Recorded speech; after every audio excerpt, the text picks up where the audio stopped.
Hello, my YouTube friends. Good evening. It is awesome to see you all here. 35 beautiful, amazing specimens of humanity coming to hang out and ask your YouTube questions. That's pretty awesome. I see we have some old friends in the house tonight. Dave from Organic Gardening in North Carolina. Hello, Dave. And Gemma, my favorite Gemma. How are you doing? I hope you are doing awesome. Pima Aaron Space in the house. Hyperion Foxclaw is our, looks like our lone moderator. Hopefully he's up to the task tonight. I'm excited about it. And Santa Claus is in the house reminding us that there are only 90 days till Christmas. So hopefully everyone is ready to rock that one. Oh, it's going to be awesome stream tonight. I'm looking forward to it. Everybody's going to have to let me know where you're from, and let's go see if Monica is prepared for all the excitement we're going to have tonight. What's up, honey? How you doing? I'm good. I'm good. Well, that's So, good. yeah, midweek. Ready for Midweek. the weekend already. It's been one of those weeks, but got to go Yeah. day by day, right? I'm excited, and we're gonna hit the fair on Friday, which is gonna be lots of fun. Yep. It I should be hope. good. I'm looking forward to it. Hopefully we don't freeze because it's sucky ass weather. It's not South that cold. Carolina's in the house. Long Island, New York is in the house. Indianapolis, Tucson, Arizona. Nice. Hey, Nice. at least we're above water today, unlike some other states. Yeah. Yeah, Namibia, South Africa in the house. There's Wow. Gemma. North Florida, nice, nice. Kona, Hawaii. That sounds pretty warm. I like that. Hmm. We are going for the record in thumbs up, Siberian Foxclaw slash Onion says. And I'm all ready for that. I am ready for that. We've got 43 in the house right now and only 27. So we're going to need a lot of broken thumbs to get fixed over the course. Ah, yes. Well, let's do the needful. Let's do it. The first thing we've got to definitely do is make sure that everyone has their virtual popcorn ready, because now we have to go ahead and embiggen that bag of virtual popcorn. We only want to provide the largest bags of virtual popcorn on our live streams. We're going for the very best. Nothing but the very best, right, honey? That's right. That's right. That's what But you have to add your own butter. Sorry. absolutely. That's what Not makes add it the butter. so epic. And we must go ahead and open that question form. Mhm. Make sure that if you have a live streaming question, you put that in the form, and we will get to every single one of those questions and answer them in the order that we receive them. So you know that if you put your question in that form, we are definitely going to answer it. Yes, Unless, of we are. course, it has something to do with something other than live streaming or Mhm. YouTube fun or craziness, in which case, we're probably not, going to answer those, but we'll see what happens. You never know. I'm, I'm open to all kinds of fun questions. So, yeah, I guess you open the question form, honey. We're good. We're ready to The go. question form is ready. So Oh, be it's the ready. first to ask your question. Yes, for sure, man. Yep. I'm kind of lazy today. Today Oh. was a fun day. Usually Wednesdays I'm thrashing to get all my videos done so I can get them up to my editor. Today I woke up around 10:30. Then I sat out on the back porch for about 2 hours, and then I played Grand Theft Auto 5 for at least an hour and a half. Then I went to the dentist, Mhm. came home and got ready for the stream. It's been one of those days, man. Anytime that I have a day where I have to go to the dentist, it's pretty much guarantee that I'm not getting anything done. Doesn't that seem about right, honey? Well, I think it's that way for anybody. If there's something major happening, they kind of they don't put too much else in that day because there's something big going on. But hey, some Yeah, days you have to do multiple things. a lot of usually usually the beginning of the week is my hectic time. The end of the week is when we have a lot of fun. Hey, you know what? I should take a moment, though, and mention. So I have another channel that is a passion project of mine, and that channel is called For the Love of Cars. And right now I am reconditioning a 1984 BMW 7 Series, which may or may not interest you. But if you guys want to see car content or just what I do in my free time, definitely do me a big favor. I'm trying to get the channel monetized so I can maybe make a little bit of the massive amounts of money I'm losing reconditioning the car. So if you want to check it out and you're interested in car content, please do so. Tech Examine just dropped the link for that channel in the description. I'm about 200 subscribers short of actually making the monetization. So maybe there are some folks in here who are interested in car content, want to come over there. And when you do, leave a comment, say hi. There's also some stuff. I drove around a Tesla for about a week and a half, 2 weeks. Took it on a massive long trip, had a little bit of fun with it. So, you know, there's that stuff on there as well. You can tell me how right or wrong I am about the Tesla Model 3. Just hit Hello 800 from subs on that Kentucky. channel. So Wow, people are already nice. clicking in. So yeah, we just hit 800 subs. I love it. You know, that's never going to become my main channel probably, but I love cars. It's a passion project of mine. I would love the opportunity to buy some cars and fix them up on that channel and enjoy it and have fun with it. And so that's kind of where I'm at with it. That is what we do. Oh. Yes, we now have a new super supporter, non-gaming, Albanon. I can't pronounce that.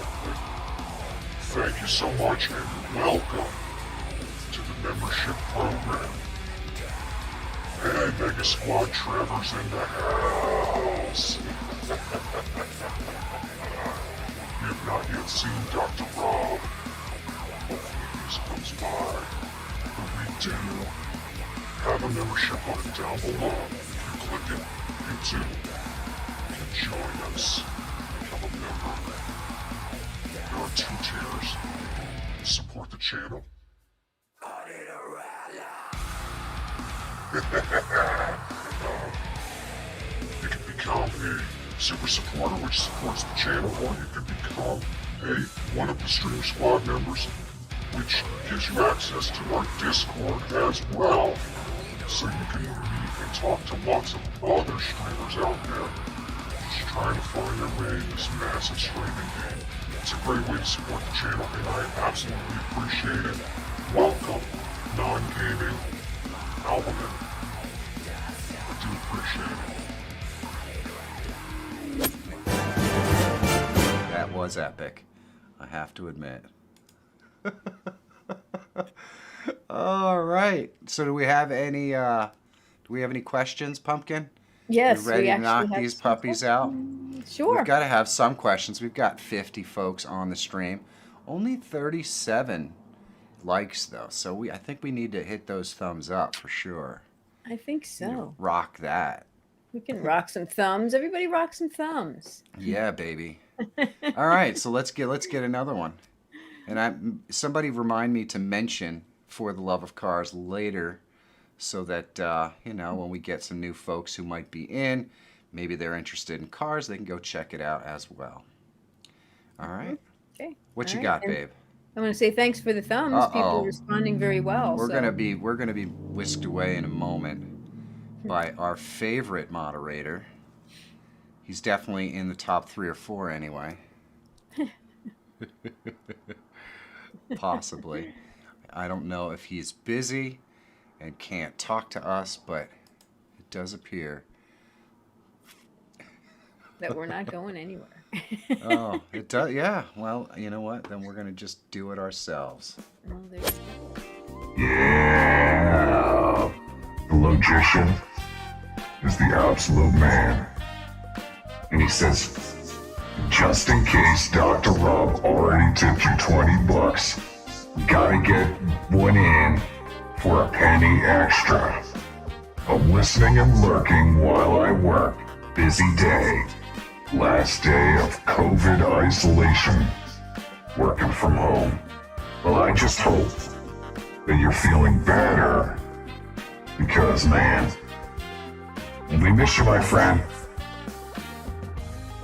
And I'm gonna have to log out of this and log into it again so that we can make sure that our alerts are working. Because for some reason, it didn't work. Thumbs up and Mikey will owe you money. Oh, yeah, baby. Thank you, Logician. I really do appreciate it. And I hope that you are feeling much better. All right. Man, I didn't think we'd hear from Mr. Logician tonight. He is usually our #1 mod regulating the stream. But, it's good to know that he's... There we go. Now it's going to just do it. But that's all right. We're going back here. All right. Fire Streamers Unite. It's Christopher. Hello, Chris. It's been actually a very long time, my friend. It's good to see you. All right, babe. What you got? Okay, we have our first question is from, I'm going to do my best at this, and I apologize if I butcher it because I probably will. It is from S. Chandrasekaran. Sounds good to me. Just call you Chandra. Let's go with that. Let's go with Chandra. Chandra wants to know how to send OBS feed from EG USA to India. OBS feed to EG USA to India. Well, From I don't know. EG. I mean, you can't send a feed in OBS from a network perspective. Now it's doing all this stuff. We're going to go over here to our tutorial page, and I'm going to open up some OBS. But there is no way that you can send an OBS signal from, one place to another in the way that I think you're describing. The only real way that you could do something like that would be on your own personal network. You could go from one location to another, or one computer to another. You can multi-stream. So let's say that you wanted to send your signal from one place to another from a multi-streaming perspective. You could send it to YouTube and Twitch at the same time. That is something that's possible, but it's not really possible for me to export the stream and send it to another location so they can stream it out. Just that's not the way it works, unfortunately. So yeah, there we go. So hopefully that makes sense to you, but there are probably ways to do it. If you went into settings and you went into stream and you just went and used like an RTMP, you could send your stream to a specific web page where you could use that web page to restream it or something like that. You can set up a custom RTMP in here to do that. But as far as sending the signal from here to another thing, there's no way to do it. And I don't know what zero tier is, so maybe zero tier is some sort of thing that would allow you to do it. Teleport and VPN peer-to-peer, but it would be laggy. Yeah, so Teleport might actually allow you to send stuff across a network, but I don't know of any way to send the signal in such a way that it's going to be timely, that's for sure. So you couldn't possibly use it to do things like play music or something like that. But that's about the best I can do for you. And maybe try Teleport with VPN peer-to-peer type thing. But I don't know anything about zero tier, so you'd have to probably message them in their forum or something like that. I've never actually heard of it. So there's that. I wish I could be more specific and answer the question, but unfortunately, I can't make stuff up. I don't know. All right, babe, what you got? That's the correct answer, honey. Yep. Okay, next question is from Pima. Pima, Aaron, space fans. Hey, Pima. They 71 viewers and 55 likes. If we're going to break that like record, we're going to need a lot less broken thumbs for sure. And hello, Pima. Let's get his question. they say I have officially switched to Prism and I love it. From the use Awesome. of it, I want to know, have you dabbled with bringing a live guest on Prism without the use of external sources such as Zoom? I have not. I don't know. Is there a feature or function in Prism to allow you to bring on live guests? I know that's something they're working on and they might add, but I'm not aware if that's on there yet. So chances are I would bring folks on just the same ways I brought Monica on here, using one of the various web-based browser sources and then just doing a screen capture. But I am absolutely positive that they are going to be adding features like that in there, and I'm really excited to see how they implement it because it's going to be pretty awesome stuff for sure. So, yeah, there you go. And Mega Squad Trevor says that he was late. We would have never known, Mega Squad. You were so close to on time tonight, we would have never known. But it is very good to have you here. Oh, man. All right, let's do this, babe. Fortunately, you don't get penalized for being tardy here. No, you don't. You don't. You don't get docked. Nope, no docking. 76 concurrent viewers and 63 likes. Those thumbs are starting to work. I love it.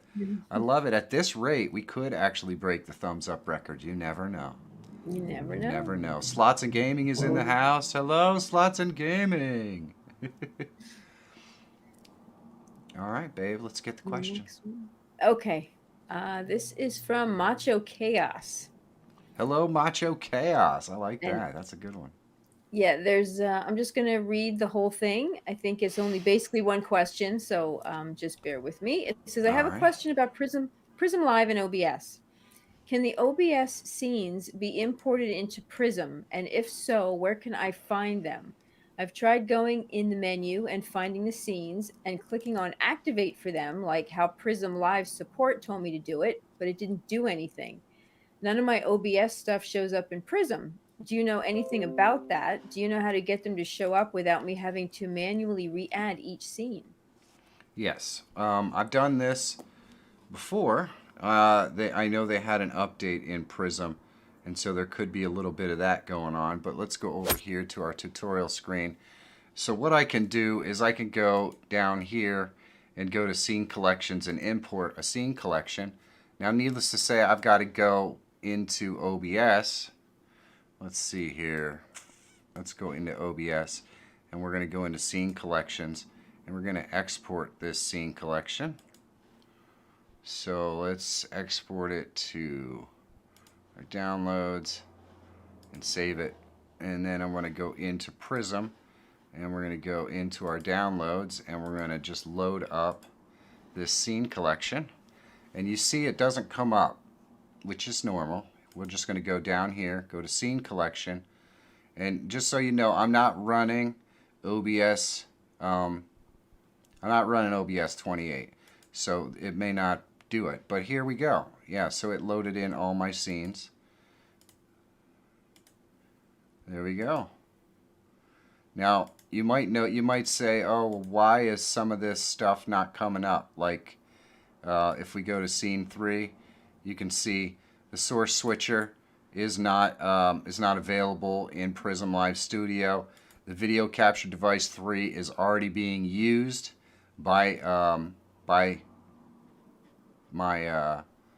it's already being used in OBS, so that would be this one here, and this one here is already being used, and this is not actually a video source. This is the source switcher, which is not available in Prism Live Studio. So this looks totally bare because, of course, it can't use the source switcher and stuff like that. But everything else is still here exactly the same way as it would be. So that's how the scenes are imported into Prism Live Studio. And of course, you're going to run into the same kind of situation where you might be using plugins or something like that. Now, if I closed out of OBS, obviously I would get access to my video capture devices and then they would show up just fine. But Source Switcher wouldn't, because it's a plugin that isn't used by Prism Live Studio. So there you go. Hopefully that helps you to be able to figure out how to get your stuff moved from OBS to Prism Live Studio. Let's get another question. All right. Okay. Excuse me. Next question is from Prince Kill. It says, what's the best and easiest way to cast from mobile to laptop or PC without Wi-Fi? So you're trying to broadcast from mobile to laptop? Or PC without Wi-Fi? Okay. Well, the easiest way to do it, actually, and I have a video coming out on this super soon, but the easiest way to do it is with Prism. Prism has a mobile app called Prism Live Mobile or whatever. You basically load Prism Mobile on your phone, right? And here I'll show you how it works. So I'm going to go over here and let's go back to my basic scene. Let's go to our text scene right here. Alright, so I have right here my Prism Mobile, and I'm gonna open it up, and it's just a simple app, and then I can plug it in and I will be able to use this camera in Prism Live Studio. Let me see here. I gotta unplug some stuff, and I don't know how much throughput is actually on this, but there we go. I'm gonna allow it. Alright, so I have it set up so we're in the mobile piece, and what I need to do is add a Prism camera. So let me go over to my tutorial screen over here, and what we're going to do is click the plus. We're going to go and we're going to add a Prism camera. You know what we're going to do? We're going to add Prism Mobile, and we're going to click OK, and then I just scan that QR code very quickly. Although I may not be able to do that now that I think about it, because if you see right here, my camera lens is broken, so I don't think I can actually do this. But anyway, what you can do is focus in on that QR code. You can connect via USB. Now it's not working yet; it's coming soon, but soon you're going to be able to do this. The other way that I know of that you could do it would be to try a program called Video Ninja, which will allow you to bring in your cell phone using your Ethernet cable or using your cable right here into OBS or Prism Live Studio or anything like that. It adds a camera that you can just add through a web page. So Video Ninja. And very soon, Prism Live Studio will use your USB cable right from your phone. So there you go. Let's get another question. Okay. All right. Okay. This one is from Amaze Taze. Hello, Amaze Taze. I'm on OBS 28 and have trouble setting up audio capture. I want to use Spotify as a separate source, but just cannot get the volume to adjust in stream. Help, please. All right, repeat the beginning of the question. OBS 28 and wants to set up audio capture. Want to use Spotify as a separate source, but cannot get the volume to adjust in stream. Okay. So I don't have OBS 28, so I don't know all the nuances, and I don't know if you're using the plugin in OBS 28, because I know they fixed the plugin for OBS 28, but I know it's also built into OBS 28, so there are two different ways that you can do it in OBS 28. What I'll do is I'll show you how you would do that here. So if I go and I open up Spotify here,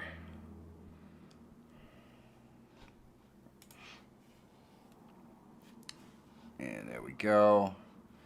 And we're going to go to our thingy here, and what I'm going to do is, I don't think we have to be playing it, but let's see.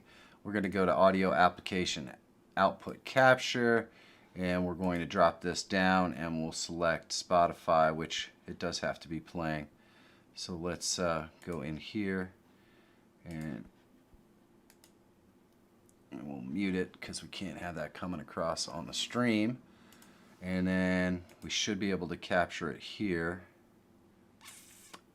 It is not showing up. Let's cancel it. We'll remove it. And we'll put it back in there. We'll try it again. Now just keep in mind that I had to be playing it in order for it to show up. So now there it is. Spotify is in there.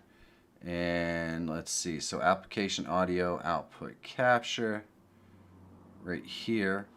And what I'm going to do is go ahead and do that. And wow, it's not capturing it. That's interesting. Oh, that's because I didn't add it. There we go. All right, so now I can adjust the volume right here. But you can see that the audio is not adjusting very well because I have this turned down so low. So I have to turn it all the way up, and then there you go.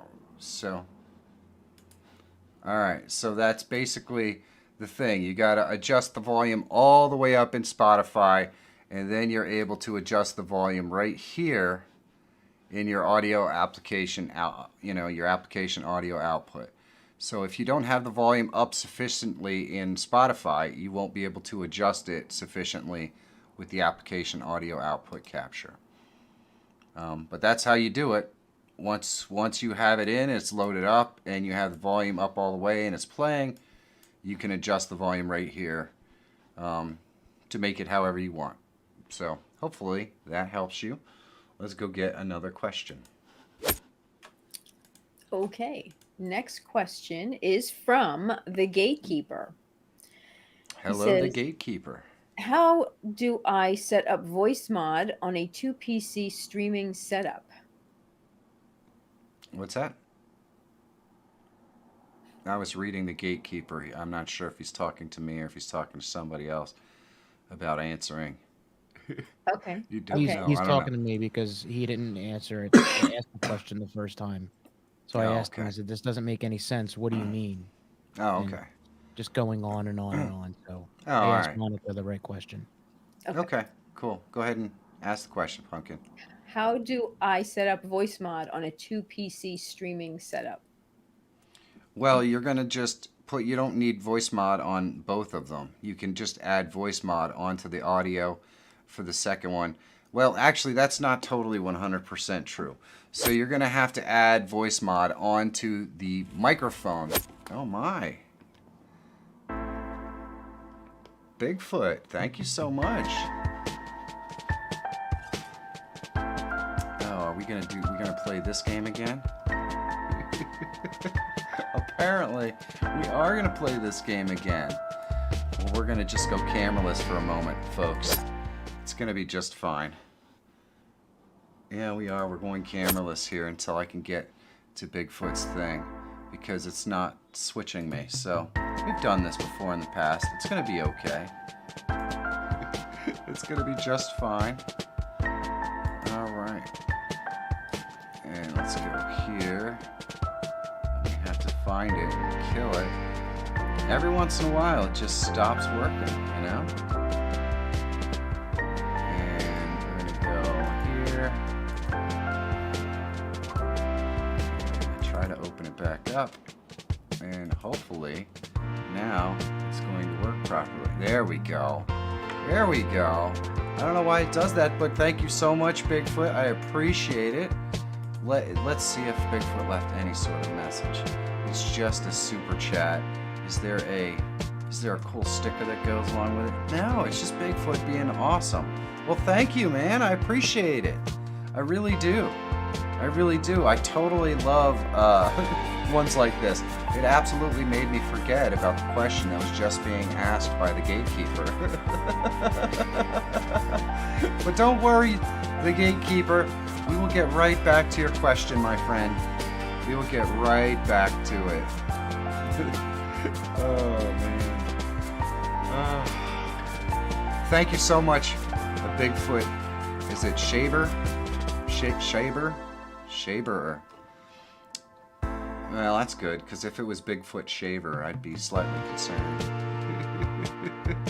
Oh, no. Oh, so Tech Examine wants to keep it going. He wants to keep it going. He does not want for this question to be answered, it seems like. If that's what I'm getting, he really would prefer if the gatekeeper's question was not answered. Now, I'm sure the gatekeeper's question is pretty awesome. I have no doubt. What was it? Oh, I can't ask Monica to repeat the gatekeeper's question because you guys won't be able to hear it. But I do. Uh-oh, what is that? Oh no. Oh no. That spongy piece. Oh my god.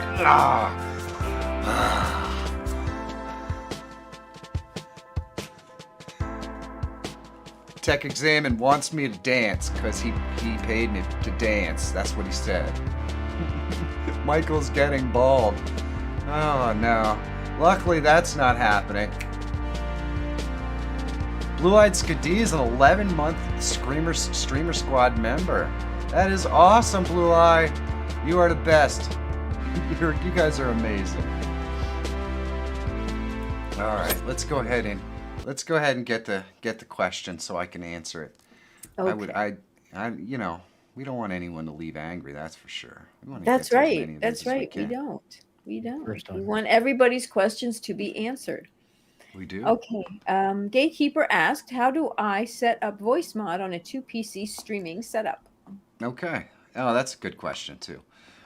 So basically, the machine that you're adding, the microphone that you want to be voice modded on, is where you're going to want to add voice mod. You voice mod the voice in that OBS instance. And then when you send it to the new machine, it will already have the voice mod changed and it'll be all set to go to be out to the world. So if you put your microphone on the streaming PC, then you're going to want to put voice mod on the streaming PC. If you put your microphone on the gaming PC, then you're going to want to add voice mod on the gaming PC. Whatever the voice is or wherever the voice is coming from that you want to use voice mod on, that's where you add it. You don't need to have it on both machines, really. It can just be on the one that you're actually physically streaming on. So there you go. Hopefully that answers your question, The Guardian. Was it The Guardian? I think it was The Guardian. Was it? The Gatekeeper. We're so close. We're so close. Well, you know what? The Gatekeeper, if I don't mess up your name, it pretty much means I don't care. Just ask Gemma. Just ask Gemma. I've been pronouncing Gemma's name wrong now for almost 3 years. It's a rite of passage. And you know what? If you don't believe Gemma, well, then you can ask Siberian Foxclaw, who we still call Onion. No matter what he does. All right, baby. Oh, yeah. Sorry, Siberian Foxclaw. I know we're never going to let the onion thing go, man. Let's get another question for these beautiful folks. Right. Okay, this next question is from Professor Mark. And he Hello, says, Professor Mark. We've got 81 folks and 79 thumbs up. They've caught up. You guys are awesome. And hello, Sandy. And Fiveable. Man. Wow. Uh-oh. Slots and Gaming is getting in on the action. Uh-oh. You were late. So ask the question quick, honey. Hurry. Okay. Professor Mark says, I was asking today in the comments section. Sorry, honey. Too late. Thank you, Slots and Gaming. You are awesome. And Monica's over there talking in my ear like, oh. Oh, man. Well, that's all right. We want to give proper reverence to each and every question. Absolutely. So, thank you so much, Slots and Gaming. Oh, yeah. See, if I go like this and I start to, oh, there's that. I gotta, Oh. Yeah, that little spongy part, that's just kind of weird. Thank you, Slots and Gaming. Once again, you are the best. Let's get that question. Okay. Well, There's probably profanity behind the screen. The screen. BRS says, BRS. I just want you to know that if I heard profanity coming out of Monica's mouth, it would be the biggest shock ever, because I have never heard her utter profanity in my entire life. So that would be. Oh no! Oh, Blue-Eyed Skadee! Thank you! Blue-Eyed Skadee says, love your streams. Well, thank you. At my age, it's hard to get a good stream. So when you get one, you roll with it. You know what I'm saying? I know there's people sitting in the chat going, oh, stupid old guy. Clean mouth Monica. That's right, Matthew Kelly.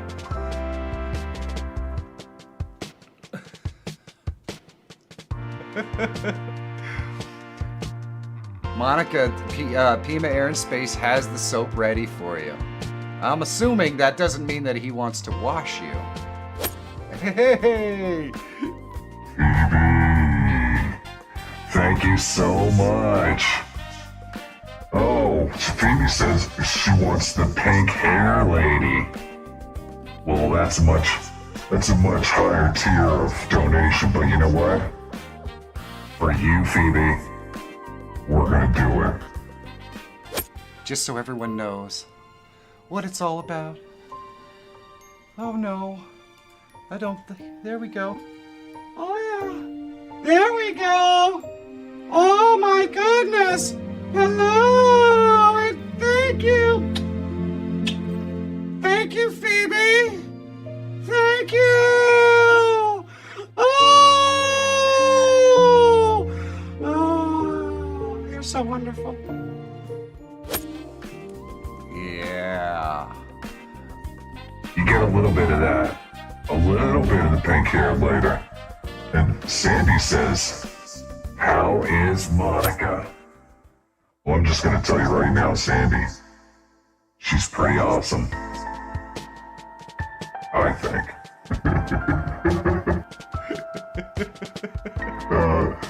Oh, goodness. Now we got the wrong music going on. There we go. Yeah.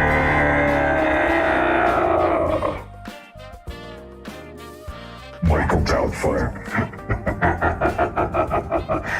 Oh, thank you, Sandy. Thank you, Phoebe. Thank you, Blue-Eyed Skadee. Oh my goodness. We're gonna be going away again. D-Dog. D-Dog says, thanks for fixing Mucho Chaos problem. He was exporting profile, not seen. That was his problem. Well, D-Dog, I assume that you are friends with Macho Chaos, and I appreciate the question. Or you're the same person. Either way, you guys are the best, and thank you so much for the donations and super chats. There is no way we could keep doing this without you guys. But we do have to answer some questions, or at least try. Love you guys. Oh my goodness. Oh my goodness. It's crazy tonight. It is crazy. Let's do it. Let's do it. Crazy. Okay, can we try Professor Mark's no. question again? Yes, let's try Professor Mark's question again. Okay, we actually have two questions from Professor Mark, so I will ask one at a time. All right. And he did make a comment. He said, "Great live stream. Can only stay a short while. It was 12:10 here in Ireland, but that was a while ago, so it's much later than that right now." I apologize we didn't get to it sooner, but we do get to every question that's on the form. So. Yep, absolutely. So he said, your Prism Live Studio video, if Ernesto Stream Deck can work with Prism. I'm assuming you mean Elgato Stream Deck or Envato Stream Deck. I forget which one it is. But yes, there is a plugin Elgato. that is available to put into your Stream Deck so that it will load in all of the Prism Profile stuff. So all you have to do is go into Stream Deck plugins and you can add it in there. So you're good to go. What you got next, baby? Okay, second question from Professor Mark. He says, is there any real benefit to adding a second GTX 3079 to my PC rig for streaming and recording content? Probably not.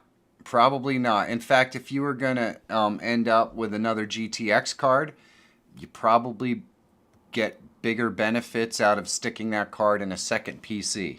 Because then you can literally do gaming or half of the stream if it's really super crazy on one of them, and then on the other one you can do another piece. So there you go. And thanks It to says, Professor heads up, Mark. we've detected copyright audio and video in your stream. Where is that? Uh-oh. Where are they Really? detecting this from? Where's it? Where'd you see that? It's on the warning. Here, let's show the warning just in case. It says, we've detected copyrighted audio and video in your stream. Your stream may be temporarily blocked. I'm interested for somebody to tell me which is the copyrighted audio or video. Because, maybe. Yes. By the way, thank you so much for holding on for that. I know we had lots of fun in between the last question. So I do really appreciate it. Let's get another one. Yeah, did you finish his previous question, Professor Mark? What was the question? What was the last one? It's I'm about the pretty dual sure. graphics cards. Yeah, Pima, there wasn't. Oh, I do believe I did. If you're going to spend that kind of money, it just makes more sense to just add that into a second PC that either just does the streaming or something like that. But yeah, for sure. Your BRS, it absolutely, probably 100% is copyright trolling. Unfortunately, that does happen. So there you go.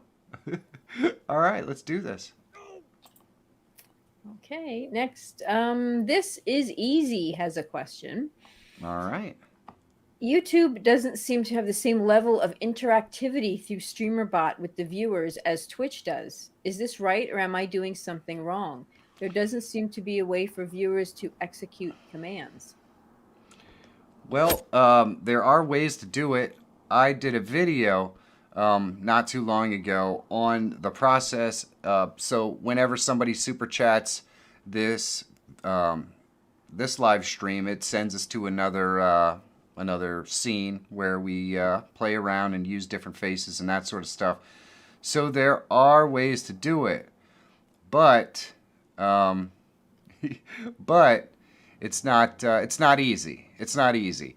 So as far as like chat commands and things like that, there are lots of companies out there like StreamerBot and that sort of stuff that allow you to do it. The problem is they don't have access to OBS's YouTube's API. XX Chief AAA XX says, I've been hearing a buzz noise on my stream and recording. That comes and goes. Any idea what I can do to fix it?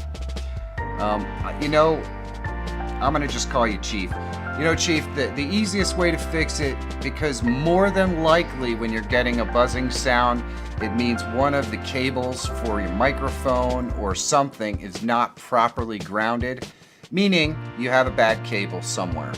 So the best thing that you could do is start plugging and unplugging cables. When the actual buzzing stops, you found it. And if you're not getting a buzz at some point, and you can wiggle the cables around to figure out which one is causing it. 9 times out of 10, that buzzing sound is almost always caused by ungrounded cables. So find the cable and you will fix your problem. For sure. For sure. Magicians in the house. TRS unbalanced cables are noisy. Yep, and that's why pros use XLR balanced cables. Which I've gotten buzzed through an XLR cable too because it's got a blemish in it or something like that. So it is possible. It It is possible. Let's go and get another question. I think we can do this. We can do this. All right. There we Ready? go. So what, just read, oh, wait, no, hold on. We can do this. What was the last question? I want to make sure I answered it fully. Through YouTube doesn't have the same level of interactivity through StreamerBot with the viewers. There doesn't seem to be Yes. a way for viewers to execute commands. Yes, let me fully explain this. So at the moment, there are lots of applications and stuff out there to add all kinds of commands that you can control your screen with that work on Twitch. And the reason why those companies haven't done the same thing for YouTube is because basically YouTube does not give full free access to its database or to its API. So in order to get that kind of access to the API, they have to pay for it.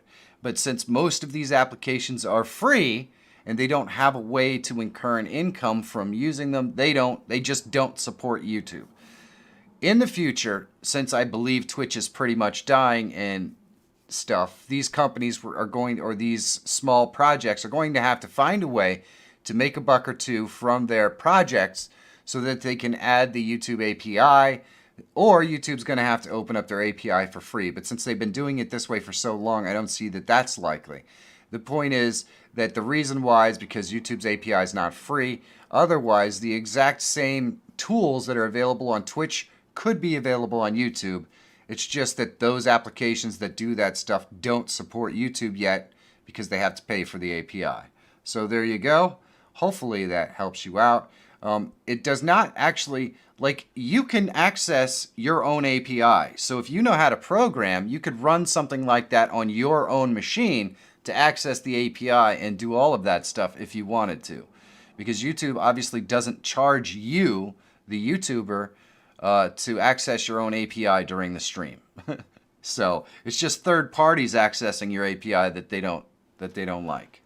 So if somebody comes up with a program that just installs on your machine to do it, that would be awesome. All right, let's get another question. I did see a comment here in the chat. It's from Zier Smash Gaming. He says, I switched over to Prism and I love it. Thanks for letting your community in on this program. Cool, So- awesome. Yep, somebody thanking you for the info. That's which so is cool. awesome. That's what you're here for. Okay, we have Matthew Kelly's first question. All right. Okay, it says, if someone asks in my stream chat, how do you multi-stream on YouTube, Twitch, and other stuff? Would it be okay to give the link to the tutorial videos that you made for them to check it out? I had someone ask me how I streamed in multi-platform, and I gave the link to your tutorial video. Absolutely, absolutely. If you have any folks that ever ask you a question or anything like that, you are welcome to share my links to help them out. That's, that actually helps my video out too. When you guys hand out the links to help other folks, it definitely helps me. So absolutely, please, if you're on a stream or something and somebody asks questions about how you do something, pass it on. Pass it on. I love it. It really does help me. So thank you. All right, let's get another one, baby. Okay, this one is from Team Western Productions. Well, hello, think- Team Western Productions. I think they were in last week. That sounds very familiar. Cool. He says, how do you make a YouTube channel like yours, for example, like the starting soon screen, and make a professional intro for YouTube? All right. Well, I've done a couple of videos on this, so hopefully Michael Tech Examine can toss the links into the thing that show you how to create intro videos. But I use a service to do that sort of stuff. All the intro videos and all that kind of stuff for my channel were all done in Placeit. There'll be an ad at the end of this stream for Placeit if you want to check it out, of course. But not everybody has the opportunity to wait until the end of the stream to see that. So there are links to Placeit down below in the description as well if you just want to check it out for yourself. But basically, Placeit allows you to create intro videos, bumper videos, branding videos. You can use your own logo. You can select colors. You can type in the kind of activity that you do on your stream to get the right background video and that sort of stuff. You can just use fun little, I think my intro is like the planet thing for the weight screen. All that stuff was created with Placeit. It's an awesome tool, and I really like it. And of course, I'm not just saying that because you'll find their name up here in the sponsor list every once in a while. I've been using it long before they were a sponsor because the videos look great and people ask me about them all the time. So Tech Examine, hopefully, we'll put that link in there. I don't know. There he goes. There's the intro video one. Now that intro video one shows you how you can create your own intro video if you just wanted to create your own. It basically gives you the tools and shows you how to edit it in free editing software. But like I said, if you're interested in the ones that I created for this live stream, I did those all on Placeit. So you're welcome to check that out as well. I actually have some older videos on Placeit if you want to see more about what it can do. Basically, the older ones talk about how I rebranded my entire channel using Placeit. So that's the logo and the banner and all that stuff, all was made on Placeit. There's a lot of things that you could do with it. It's a really cool tool if you spend the time to make it work for you. So yeah, definitely check it out if you're interested. Cool. Thank you, Michael, for posting those. And let's go get another question. All right, babe, what you got? Okay, second and last question from Matthew Kelly, or so he says.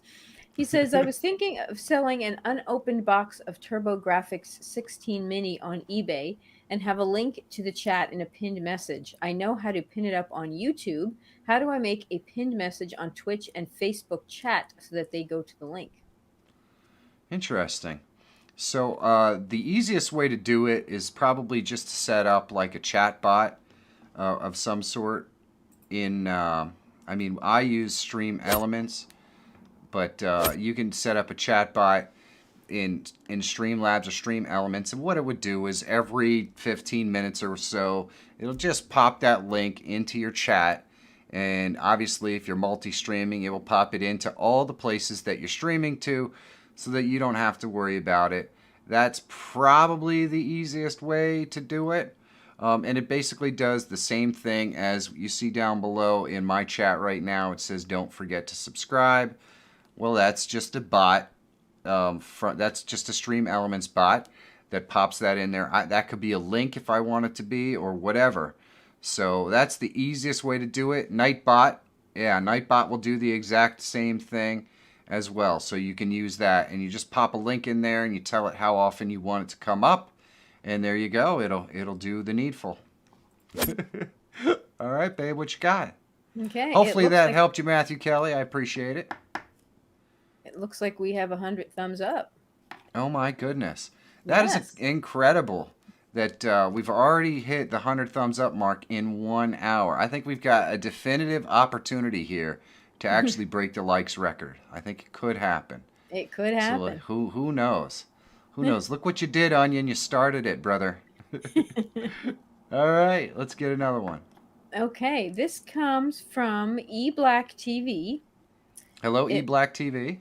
It looks like he's looking for a video about nested scenes and GIF background images, and he says he can't find it. He or she, I'm sorry, says he can't find it. Okay, cool.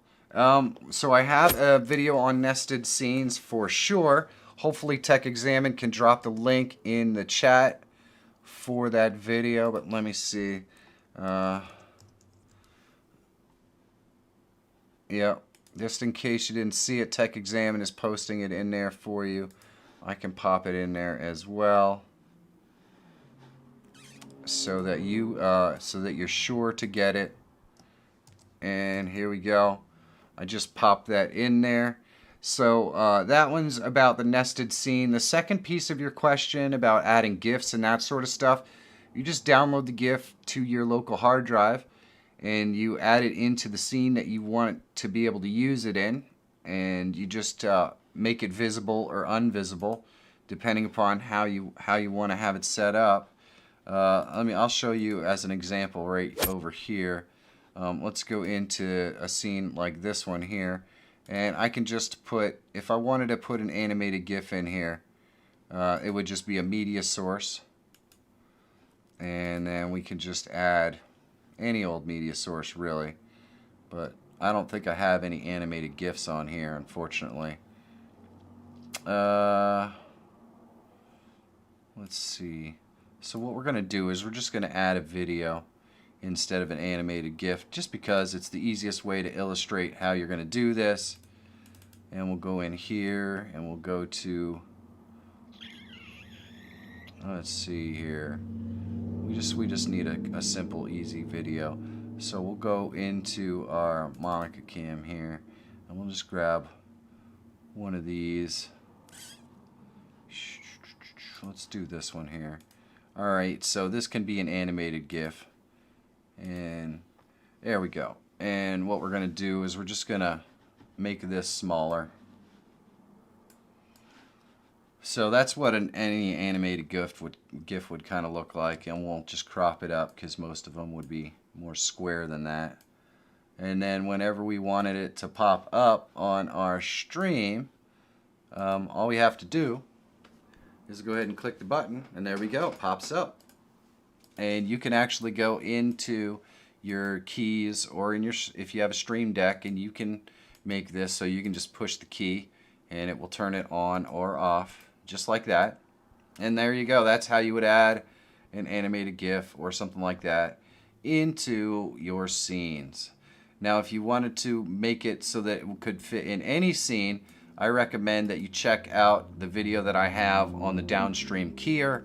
That allows you to add pretty much anything into any scene that you want. So for something like that you might want to use on multiple different scenes, adding it into the Downstream Keyer is the easiest way to do it. Oh my, NetTW just became a member. Well, thank you so much, NetTW. That is epic.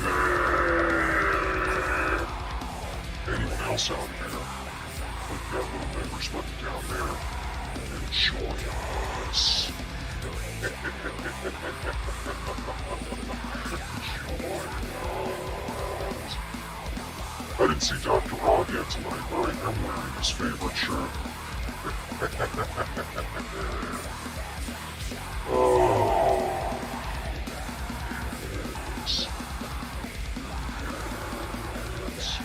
NetTW, welcome.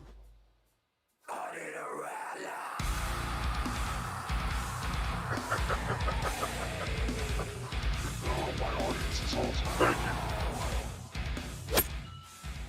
All right, babe. I get all rocking out there. What are you gonna do? What are you Got gonna two do? two new members tonight. It's amazing. I know, that's awesome. Keep them coming. Keep them coming. Come on in. There's room for Come on in. everybody. Everybody. Join the crew. All right, babe. What you got? Okay, we have a question from non-gaming with albumin. Apologize. I'm not sure how that's pronounced. He says, could you please tell me how to make the blue water thing when you talk around your face cam? So we're probably talking about our tutorial face cam. Let me pop over here. And we're talking about the blue water thingy.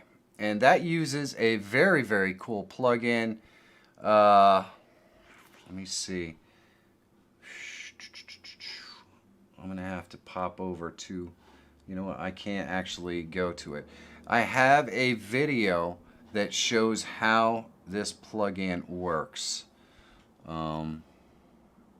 Yes, I have so many plugin videos that it is really difficult for me to remember what exact video it was. But Michael from Tech Exam is going to find it, and I believe he found it. He's going to be posting it in there right in a moment. And yeah, it's definitely not for Mac. All right. Well, actually, that's not the animated mask. No. No, but that's one of the ones that he would want if he wants to get the circle to go. So that one is definitely one that you could drop. If you guys want one piece of that mask, that's the animated. That's one piece of it, and then there is. I'm pretty sure. What's that?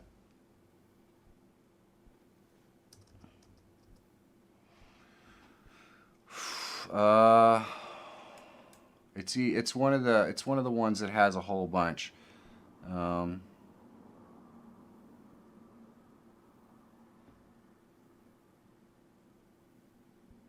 Yeah, I'm not sure that one's it either. It is definitely in one of my plug-in videos, I think, but I don't remember. Downstream, stream. Yeah, I haven't found it yet either. Oh, you know what? I'm pretty sure. Yeah, it's the audio waveform easy. So I've got it here. I will post the link. This is definitely the video that is going to show you how I do that little water piece in there. In fact, I show you exactly how I do the one that exists there. So I thought it was in one of the videos that I had a bunch of different ones in there, but the link that I just posted is going to give you the proper video that will show you how to do it. It's a pretty easy process that just uses your audio to create that. So I think you're going to really like it, and you're going to be able to implement that literally in 5 minutes to your stuff. And especially if you're using the other link that TechXamine put in there for animated masks, obviously, so you can make your mask into a circle. You don't have to make it animated either. You can just make a mask. So there you go. Let's get another question. There you go. There we go. 96 folks. We're at 117 likes. Now, I don't know what the like record is, but we're pretty doggone close to it. So if you haven't hit that thumbs up, please do not hesitate to exercise those broken thumbs and hook us up. Let's go, babe. What do you got? Okay. Oh, like you're making it like it's my issue that we're. Mm-hmm. Yeah, we're- It's not my issue. Okay, here we go. All right. This one's from J Speed, OG Ghost. Well, hello, J Speed. I updated OBS, but I lost my audio filter. I went back to OBS 27 and it would not allow me to put my audio filters in. What is the problem? I'm using Windows 10. All right, so repeat one more time, just the beginning here. Lost his audio filter. Okay. He updated OBS. Yeah. All right. So I noticed when I was messing around with the OBS 28 upgrade that it wants you to completely remove the Win Audio plugin before you upgrade to OBS 28.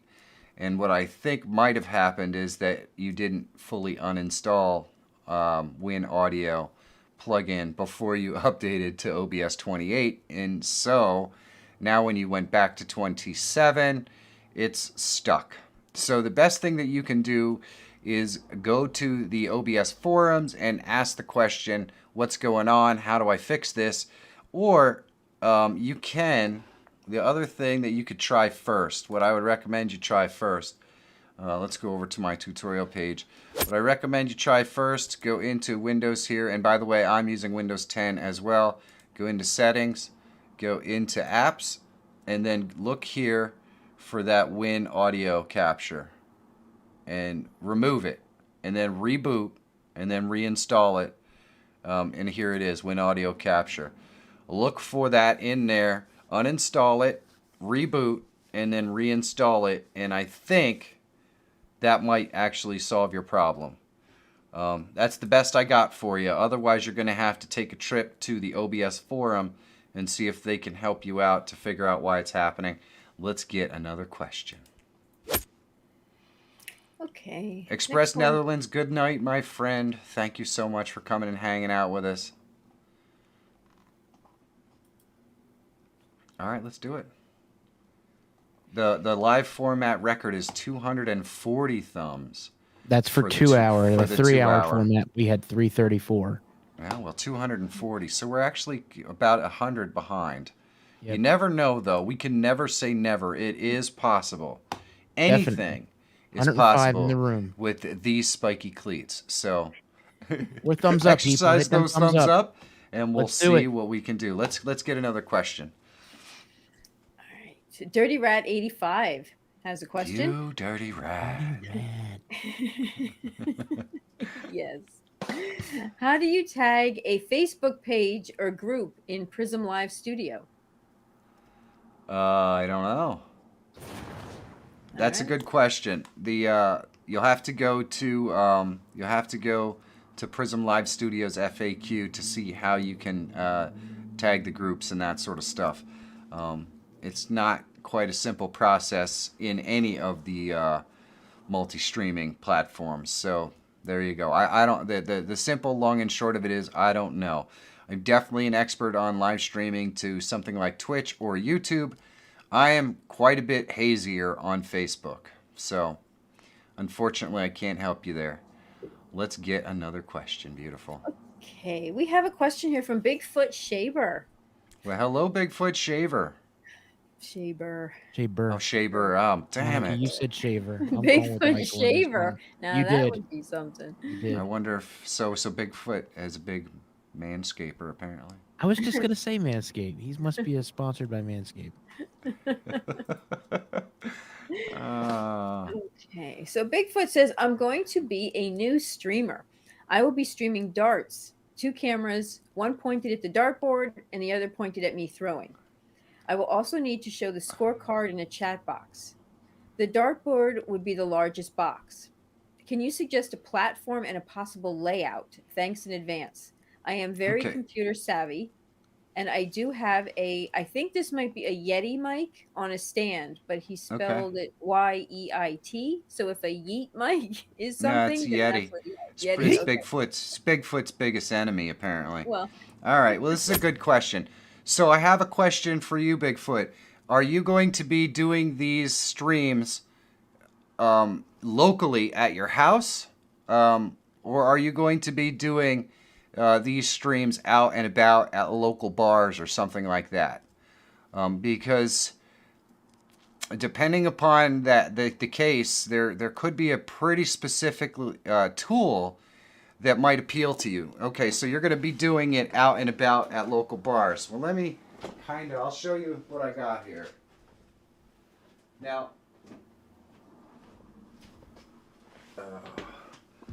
these guys sent me this, so it's going to be a video that's coming up soon. But this is the YOLO Box Pro. Okay, and you can see, I'll show you the box right here. You can see that this has a lot of different inputs. So you can add 3 different HDMIs for cameras. You can actually add a webcam. You can actually use Ethernet. This will stream directly to YouTube or multiple locations and that sort of stuff. The best part about this is if you're going to be streaming out on a location, you can actually even put in your SIM card from your phone and stream directly from this box. This actually has scoreboards built into it that you can put on screen. You can separate multiple cameras, multiple scenes, that sort of stuff. So if you're going to be out and about doing any kind of sports streaming or something, this thing is epic. It really is, and you don't even need a computer. This will do everything. So if you're going to be out and about, streaming something like this is a really, really good option. Now, I think you said you're going to be doing it from home. So as far as what's that? Yeah, locally, but then he said meaning home. Okay. So this is still a really good option because it has all the scoreboard stuff. But if you're going to do it from home, you're going to have to devise some sort of scoreboard animation or something like that that brings up the letters and numbers and all that sort of stuff. It's going to take some time. But that's going to be the hardest part of the live stream.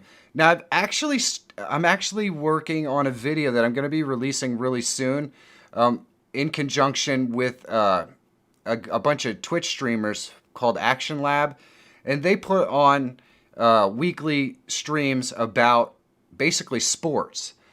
And I show a lot of different aspects of how they move their assets around, how they change cameras, move their screens, that sort of stuff. So we're gonna definitely have a little more information on how to do a stream like that. But and Bigfoot says there's a scoring app already.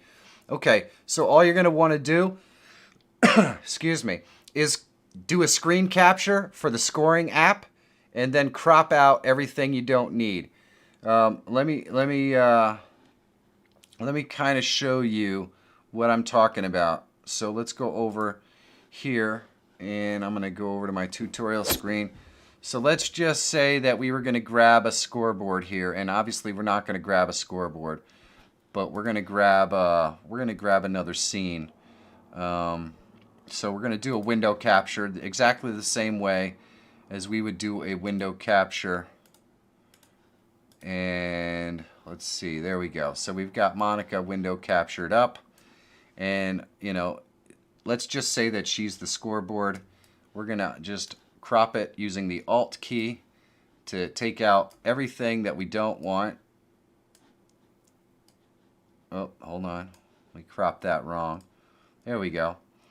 So you just crop out everything you don't want, and you're going to have your score right in there. So that's what you're going to be looking to do. That's how you're going to capture your score. Just use that scoring app, Dart Connect. Capture the little scoreboard in Dart Connect, just like I showed you, and you'll be all set. Let's get another question. Hopefully that helped you out, Bigfoot. And I hope you don't get injured shaving any Bigfoot. That seems like a really dangerous occupation. Don't throw darts at her. All right, BRS, we'll try not to. Okay. He All right, will just- forever be Bigfoot Shaver to me. I'm sorry. But it just is what it is. Every time I see that name, Bigfoot Shaver, man. I see some dude, and Bigfoot going, come on, man, hurry up. All right. It's gonna be a Let's lot move of on. batteries. Yes. Oh, yeah. Oh. All right. Just as a time check, we have 23 questions in queue, and it's 8:15. All right. Well, we'll go another, we're going to go until 8:25, and then we're going to shut the forum down. So there you go. Okay. At least until we get through all the questions, and then if we have time at the end, we'll open it back up. But if you really, really have a question that you want to ask, you got another 10 minutes. Let's do it, baby. Okay. Okay. The next one is from Zimam Saeed. Well, hello, Zimam Saeed. When I see the quality on my OBS scene screen, the quality is pretty good, but the same video on YouTube on 1080p is kind of blurred out even with 10K bitrate, 710 GPU. Any particular reason why? All right, so this is interesting. The big question is, how soon after the stream exists on YouTube are you watching it? Because after the stream is produced, YouTube will then basically spend a long time encoding or re-encoding that stream for best quality, and then they will put it back up in its 1080 format. So if you if you're not waiting 2 or 3 hours after your stream, then you may not be getting a reasonably decent quality thing. So I would recommend that you give it, 5 or 6 hours after the stream and take another look, and then judge as to whether the quality is bad. If it is, there is a situation where YouTube only, the optimal bit rate is, 6,000. You don't need any more than that. You can obviously see every blemish in this ugly ass face. It's very clear. So you don't need, turning up the bit rate might just be too much bandwidth, and then YouTube doesn't encode it properly, and that could be half of the problem that's causing your issues. So use your optimal settings, your optimal bit rate, which if you're streaming in 1920 by 1080 would be 6,000 kilobits per second, and streaming that and see what happens. And if that still doesn't work right, then maybe it's time for you to tweak your actual encoder settings a little bit. If you're using X264, you want to jump up maybe want to jump up to high quality or something like that. Can really help as well. So that 2 to 3 hour encoding time for YouTube actually answers the question I've been asked for myself for a while now. Thank you. Well, Sunset Archon, it's just a theory, so definitely check it an hour or two later and see whether the quality is dramatically improved. If it's not, then you've got to kind of take a look at your bit rate and your encoding settings and that sort of stuff. Some of those can make a difference. Now, in case you're wondering what I'm talking about with the encoding settings, if we go in here, the optimal bit rate and encoding settings, so it's 6,000 for the stream that I'm doing, and I'm using the NVIC encoder at max quality. That's what I'm streaming at.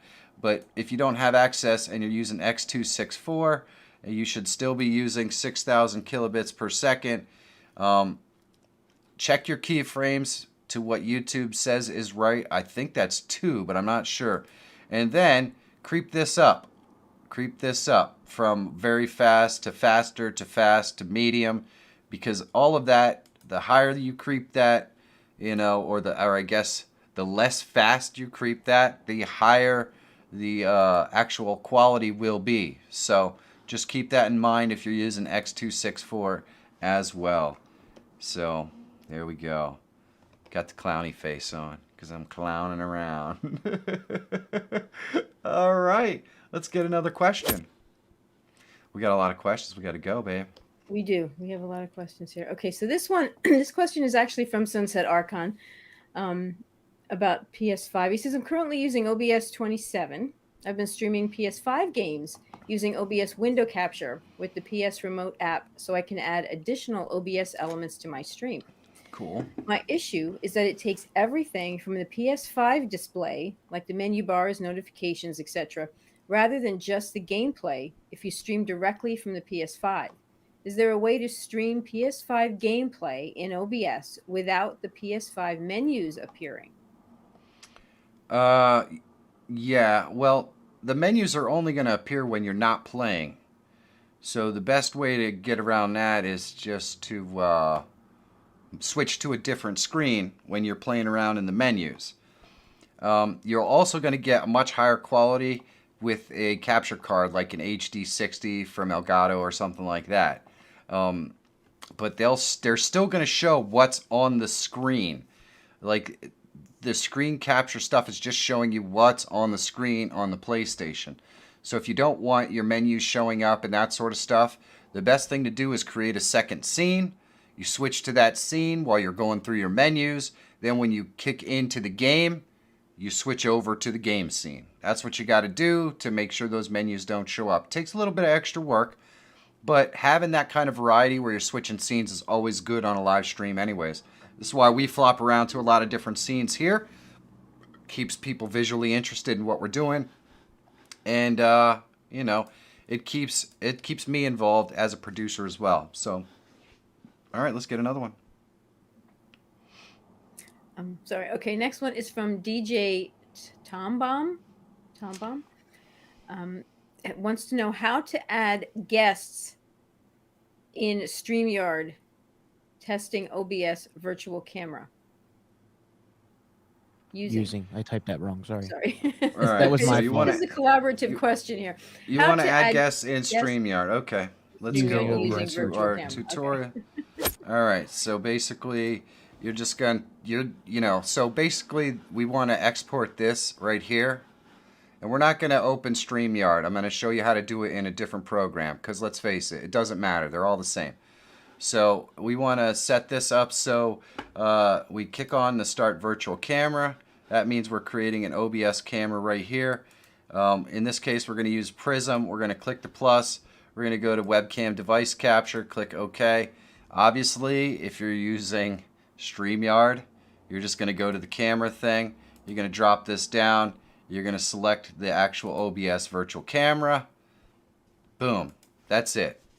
All you have to do is select OBS virtual camera in the camera source menu of your application, whether it's StreamYard, Restream, Melon, Prism. That's all you have to do, and boom, we've captured the camera source. Now keep in mind, as you can see down here, we are not getting any audio.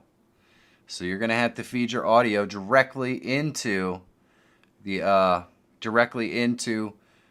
the thing, which means that if any of the sources in your OBS feed have audio in them, well, it's not going to come through in on your broadcast. So you'll have to use something like virtual cables or one of those things, and they can be very, very complicated and all that fun stuff. But that's how you're going to add that into StreamYard. So let's go and... Right. So to add a guest in StreamYard is really no different than adding a guest in Melon or anything like that. Now, if you're talking about how you're going to add your guests in OBS from StreamYard or Melon, that's super easy. I've shown that a bunch of times. I will show you how to do that real quick. Let's say we wanted to add, because I'm using Melon. Works exactly the same as StreamYard. We're going to click the plus. We're going to go to Window Capture. We're going to capture our Chrome tab right here. Melon happens to be Monica, the beautiful Monica on the screen. What I'm going to do is just crop her up to the portion that I want to use on my live stream. In this case, she's using a green screen. So what I'm going to do is go to Filters. We're going to click the plus, and we're going to chroma key out the background there. Close, and now Monica is added to our scene. So it's a window capture and that sort of stuff. Now, let's take the filters off here. And if you are asking how would you add, we're gonna transform and we're gonna reset. If you're asking how you would add a guest on all of them or most of them, there's a thing over here or over here in the top corner where you just click add a guest, and then you can send them the link, and you just copy the link out, you send it to them in email, and that will add guests into Melon, Restream, StreamYard, anything like that. And then you just add them to your live stream in that exact same way. Hopefully that helps you. Let's get another question. All right. Okay. And we probably should shut the forum down. So just in case anyone might not know, we are closing out the forum. But we still love you guys, and if there is extra time at the end, we will reopen it. Go ahead, babe. Okay. Music has a question. Cool. Wanting to, am I able to get that incredible face overlay by using the NVIDIA SDK AR? The incredible face overlay. Well, I'm not exactly sure which face overlay you're referring to. If you are by chance talking about things like this, or this, or this, that is all through Snap Camera, and TechExamine can leave a link in the chat to how you can get Snap Camera. If you're talking about face overlays similar to the one that I use right here, if you're talking about this little circle thingy right here, that I've done videos on, and TechExamine can drop a link to that video down there as well, so that you can explore whatever sort of overlay that you would like to have for your camera. I show all different kinds. This one happens to be an animated dynamic mask with a couple of different layers, but there are all kinds of different ways to go about doing this. The audio face wave is how the little blue thing comes around the outside, and then there's another one out there that actually shows you how to create the rotating circle piece. Let's see. Those are called dynamic masks, and they would be right here, as well. So let me pop that in there so you have everything that you need to create the different kinds of masks that I use here on the stream. Let's get another question. Okay. Well, this question is from GC Laredo 207. Well, hello. And it's highly related to what you were just speaking about. It says, I watched your video on Snapcam for OBS. I cannot download the anime and Toon Faces because they have to be shared. We cannot use the links in your video description. Can you share the proper links so we can download these? Oh, they're definitely shared if you watch the right video. If you watched older videos, those links don't work. But if you watch the newest video, I have links in there. You don't want to copy the links. You want to copy the text. Then you just paste the text in. So let me get you the link to the proper video with the proper links. There you go. Michael just put it in there. But you wanted the anime one. And I will just pop that in here. And if you click this link, I promise you, it will not give you the mask. However, if you right click on that link and you copy the text, then you can paste the text into a text file and use that to get the face. So, what was the second one? He wanted the anime one, and what was the other one? Anime and Toon Face. Yeah. Anime, Pixar type, big cheeks, Monkey Joker, comic style. I think that's the one he's talking about. And I clearly show exactly how to do it in the video, and I know the links work because I tested them before I released the video. So the only explanation is that you're copying the links out and pasting them improperly, or pasting shortened links or something like that. You have to use the full length link, the exact one that I share, which, I mean, when I'm looking at it in the chat, it shortens the link. But if I right click on it and I copy the link address, or I save the link as, and I can get the absolute full link, then I can use that to get what I want, which is the faces. All right, babe, go ahead. Okay. I have to find. This is from Acme Anvil. What is this animated feature that you're using when the music plays? That would be Snap Camera. And Tech Examine can leave you a link to the Snap Camera. And actually, I'm still on the page, so I will just pop that link in there as well. And super cool, very easy. It takes up a little bit of CPU power, but it is so much fun to use, and I like to use it in combination with different voices and that sort of stuff. It's just a blast. So let's get another question, beautiful. Okay, this one's from Feroso. Hello. Feroso. Why stream on YouTube and not Twitch? Well, the main reason that I stream on YouTube is because it's where all my content is, and I don't really stream gaming. So that's another reason. And the third reason, let me pop over on this screen, and the third reason why is because discovery. If you stream on Twitch, there is no discovery. None. So if you want anyone to ever find your stream, you have to promote it. You have to shake hands and kiss babies in order for people to find your stream. You got to share it on Twitch and Twitter and Instagram and create videos on YouTube. That is the best way to get discovered on Twitch, is to share your video content on YouTube. So why not just stream on YouTube?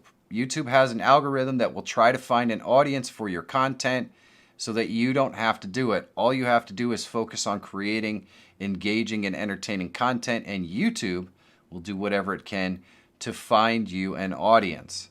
Now, they're not as good at doing it with live streaming content as they are with edited content, but it's still discovery that you have absolutely zero discovery on Twitch. So a little bit of something is better than nothing. That's kind of the way that I look at it. Hopefully that helps you. Let's get another question. Okay. Canuck Hoser has the next question. Hello, Canuck Hoser.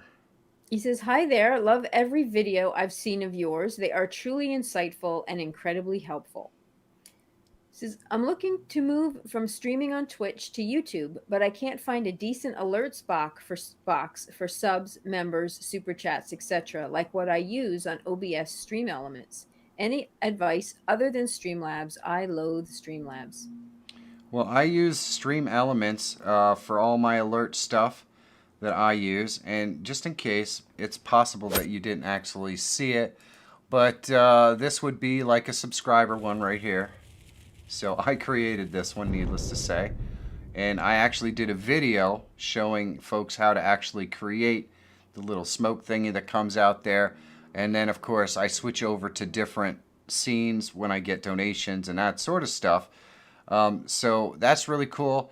I really like Own 3D. I think it's awesome, but if you're going to use them, you pretty much have to not rely on the app. You have to download them and then upload them to Stream Elements on your own.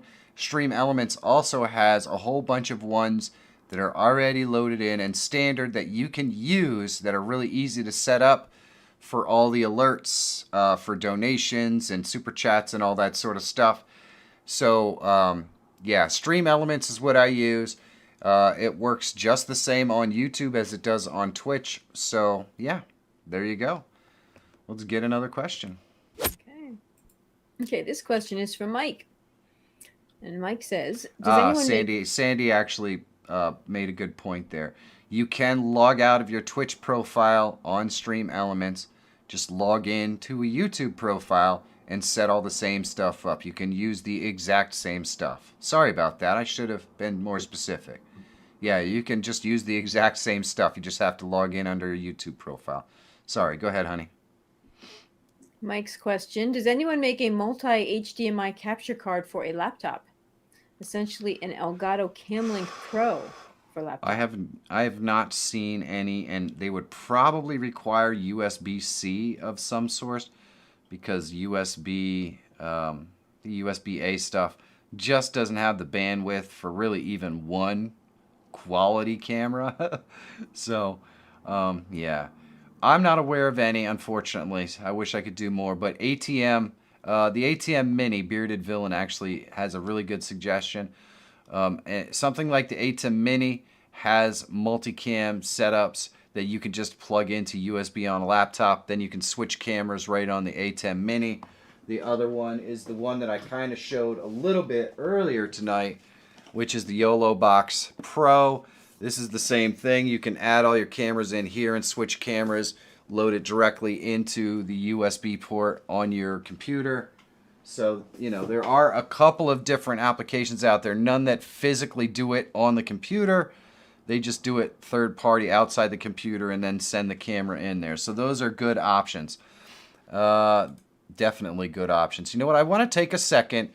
I have a passion project channel. Let me get off this and move over to the main for a second. I have a passion project channel.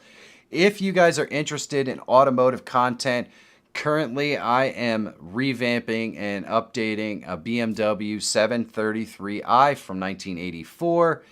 We are basically rebuilding it, and so it's a passion project of mine on a separate channel. If you're interested in car content and you would like to check it out, I am currently pushing to try to get to the 1,000 subscribers so I can actually get the channel monetized. So if you're interested in car content, Tech Examine just dropped a link down there. The channel's called For the Love of Cars. There's lots of interesting, fun stuff on there. Please do me a favor, check it out. If you have a friend who's interested in car content, have them check it out. It's never going to be my main channel, but it is a passion project of mine. I really love doing the content. So if you're interested in it, please check it out. Let's get another question. Okay. All right, babe. Yep, I gotta find where I'm at here. Okay, Okay, Amazed Taze has another question. I have renamed my chatbot in Stream Elements, but it doesn't always load into my Twitch chat. What am I doing wrong? All right, so I've run into this problem on occasion as well. What you want to make sure that you do before you start your stream, go into Stream Elements. Obviously, you load it up. It comes up. It looks good. Log out of Stream Elements. Then log back in with your Twitch account right before you go live. This makes sure that it's actually logged in. It's logged into the proper account. It's actually watching, currently active on the proper account. I notice sometimes my alerts and stuff don't work if I don't log out and then log back in right before I go live. And this could be the problem that you're having as well. So there you go. Can you use Snap Camera with Prism? Acme, yes you can. Yes you can. All right, let's get another question. Okay. Professor Mark has another question. He says, last weekend I updated to OBS 28.0.2 and used OBS Virtual Camera into Zoom for a meeting. Everything on Zoom was green. I looked like the Hulk. Had to go back to OBS 28.0.1. Anyone else experience this? Well, it could just be an isolated incident. OBS 28 whatever 2 could work fine. 28.0.2. It could just be that you needed to close it out, bring it back up, and it would work. I don't know for sure. Sometimes glitchy, weird things like that happen. I've actually had that happen from my main camera, where sometimes I will boot up, I'll load in, and the camera has a weird, goofy purple tint to it. So all I do is unplug the camera, plug it back in, it works fine. In this case, it sounds like you could have been having a similar problem. You probably could have just disconnected or rebooted OBS and then reconnected, and it might have fixed the problem. So we don't know for sure, but I don't know if anyone else has had a problem like that. It is kind of occasionally a thing that happens with cameras, though, and really what you're doing is using a virtual camera. So there you go. Siberian Foxclaw, I do as well, my friend. Let's get another question. All right, babe, what you got? Question from Jamma the Hammer. I have set up alerts for my Twitch stream using Stream Elements and OBS Studio. I have copied the URL into sources on the correct scene, but I'm still getting the default alert on my live stream and in OBS, even though it is coming through correct on Stream Elements. How can I fix this? Okay, so just repeat the question again really quick for me. He's copied the URL into sources. I'm still getting the default alert on my live stream and in OBS, even though it is coming through correct on Stream Elements. That is setting up alerts for Twitch using Stream Elements and OBS Studio. Okay. All right, so in Stream Elements, if I go to my streaming tools and I go to my overlays, I have lots and lots and lots of different overlays. So if you created a new overlay, but you're still using the link to the old overlay, you're still going to get the old overlay. If you created a new if you basically updated the overlays in the old one, but you didn't save it, you could still be getting the old overlay with the same link. What I would recommend you do, and I always do this, I create a new one, I put my stuff in there, I remove all the links from my live stream, and then I go and I click the link and get the new ones. That way you don't really have to worry about it. You're going to get the most updated ones, and you still have the old ones just in case you want to go back, which is always a thing. Never assume that something is going to work. Create a duplicate. Make sure you have the old ones just in case something doesn't work. So I would recommend you just create a new labels or a new overlay and put all your new stuff in the new overlay with a new link and put those new links in there. In other words, go into OBS. Let's see, go into OBS, right click on the old browser source, remove it, and then put the new one in there with the new link, and that should solve your problem. Let's get another question. Okay. All right, babe, I think we might get whisked away here in a second. Okay. Tech Examine may have gotten booted. There we go. We've got a question here. Let me just fix this problem real quick. All right, so Midnight 1869 asks, does Prism have the ability to use one PC for streaming and one for gaming together like OBS? Midnight, as far as I am aware, you can use NDI sources with Prism Live Studio. Now, I haven't personally tested this, but since Prism Live Studio is totally free, you can easily test if Prism Live Studio does it. If it does, it should work essentially exactly the same as the version does in OBS. I just haven't had the time to really test it. And the guys have been around. If you email them or whatever, they get right back to you. They're really, really quick. But yeah, if we go over here, and thank you so much for the super chat, by the way. I really do appreciate it. But I can tell you right now the answer to your question is yes. And I can prove that by just going over here. And when we go to add a source, you can see there's NDI source. So we can add NDI sources into OBS exactly the same as the way it works in OBS, in Prism. So you should be able to have all the exact same features in Prism to stream multi-computers as you do in OBM or OBS. All right, let's get another question. What you got, baby? Okay, Drew Sherrod has a question. All right, hello, Drew. Are you able to multi-stream with an overlay with a Mac in OBS? Multi-stream with an overlay with a Mac in OBS. Well, it depends what sort of Mac that you have. You know, if you have, there we go. If you're using an M1 Mac, I streamed with an M1 Mac, and that thing was a beast. That thing was an absolute beast. Now, you know, I'd probably have to use Restream in order to multi-stream. I don't think there's a plugin that's specifically for Mac to do multi-streaming, although there could be. I don't know for sure. But that's fine. You can multi-stream with Restream. It works just fine. You know, I still will tell you this right out of the box. I do not recommend multi-streaming. It is a bad idea for a new live streamer. It's just not a good idea. Live streaming is extremely difficult. Growing an audience is extremely difficult. Creating content is extremely difficult. You cannot possibly learn 2 platforms or 3 platforms at one time. You will be lucky enough and thankful to learn 1 platform at a time. And that's just, you know, I understand that that's my opinion. And everyone thinks, oh, but I have the opportunity to reach more people. And the truth is, no, you don't.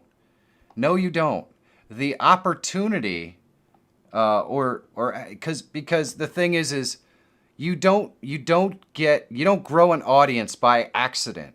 You just don't. You grow an audience because you're consistent and you're entertaining. And you understand the platform that you're streaming to. And you can't possibly understand the ins and outs, especially as a new streamer, of streaming to 3 platforms. I've been streaming to YouTube for almost 5 years, and there's still a lot about YouTube live streaming that boggles my mind, that I don't understand. Now, could I branch out and multi-stream because I already have an audience? Could I multi-stream to Facebook and to Twitch? Sure. But why would I want to do that? Why would I want to split up my audience? It just doesn't make any sense. The only people that multi-streaming makes sense for are big corporations who have large audiences and they're streaming to sell a product. If you're like IBM or Microsoft or something like that and you want to do a webinar to reach a lot of people to sell a product, and you already have a massive base of people who know who you are, then sure, you can stream to your Twitch and to your Facebook and to YouTube at the same time. But for a small streamer who's just starting out, there is way too much to learn on one platform for you to start to try to stream to multi-platforms. I know everyone is doing it. It's the hottest thing. It's a bad idea. It's a bad idea. I'm just letting you know. You could end up spending 2 or 3 years not making any money instead of 1 year. I'm pretty sure that you'd rather spend 1 year not making any money than 3 before you figure it out. And then finally start streaming to one platform so you can learn it. So just do the easy thing. Do the easy way. All right, babe, what you got? Hey, Hey, I'm gonna. Oh, did you see the question too? The comment too? from No. Austin. Yeah, I just wanted to bring it up and show it to Michael so because I think he'll remember. I remember. Yep, go ahead. Go ahead. You can do it. All right, Austin I think it's Bacasa. I think so too. Back in he was actually on your morning show in 2018. He left a nice comment that he said he's not sure if you remember my name from 2018. You had me on one of your morning shows and I was up in Hershey. I'm so happy to see all your hard work paying off finally. Not Awesome. asking for anything, just an appreciation message for all the work you did and are doing to keep helping like people like myself in the loop with all this new technology and stuff like Prism Live. Well, that's awesome. Thank you, Austin. I appreciate that. It's always good. Please come back again. We're having lots of fun here. And I'm pissing off all those people who refuse to let go of the multi-stream. Mm-hmm. I know it upsets you guys, but you trust me on everything else to teach you how to live stream. Trust me on this. I know what I'm talking about. I know it seems counterproductive, but you gotta trust me. I know what I'm talking about. All right, let's do it, baby. All righty. Okay, GC Laredo has another question. Awesome. Says I noticed you have at least 3 or 4 cameras plus other USB devices. How are you hooking them all up to work flawlessly? I read that using too many USB devices may cause issues while streaming. Cameras, mic, stream deck, mouse, keyboard, etc., etc. It's such a beautiful question. I love this question. Now I have a couple of videos actually where I talk about the exact thing that you're talking about. So this camera right here is a USB camera. That camera right there is a USB camera, and this camera is not a USB camera, but it's hooked up through USB because I'm using a cam link. All 3 of those cameras, each one of those is on a separate USB bus. So each one of those cameras has full access to the full USB bus. This is not something that you can do on a laptop. A laptop has usually 1 USB bus, maybe 2. So you might be able to get away with 2 cameras on a laptop if you plug them into 2 separate USB buses. Usually they're on opposite sides of the laptop.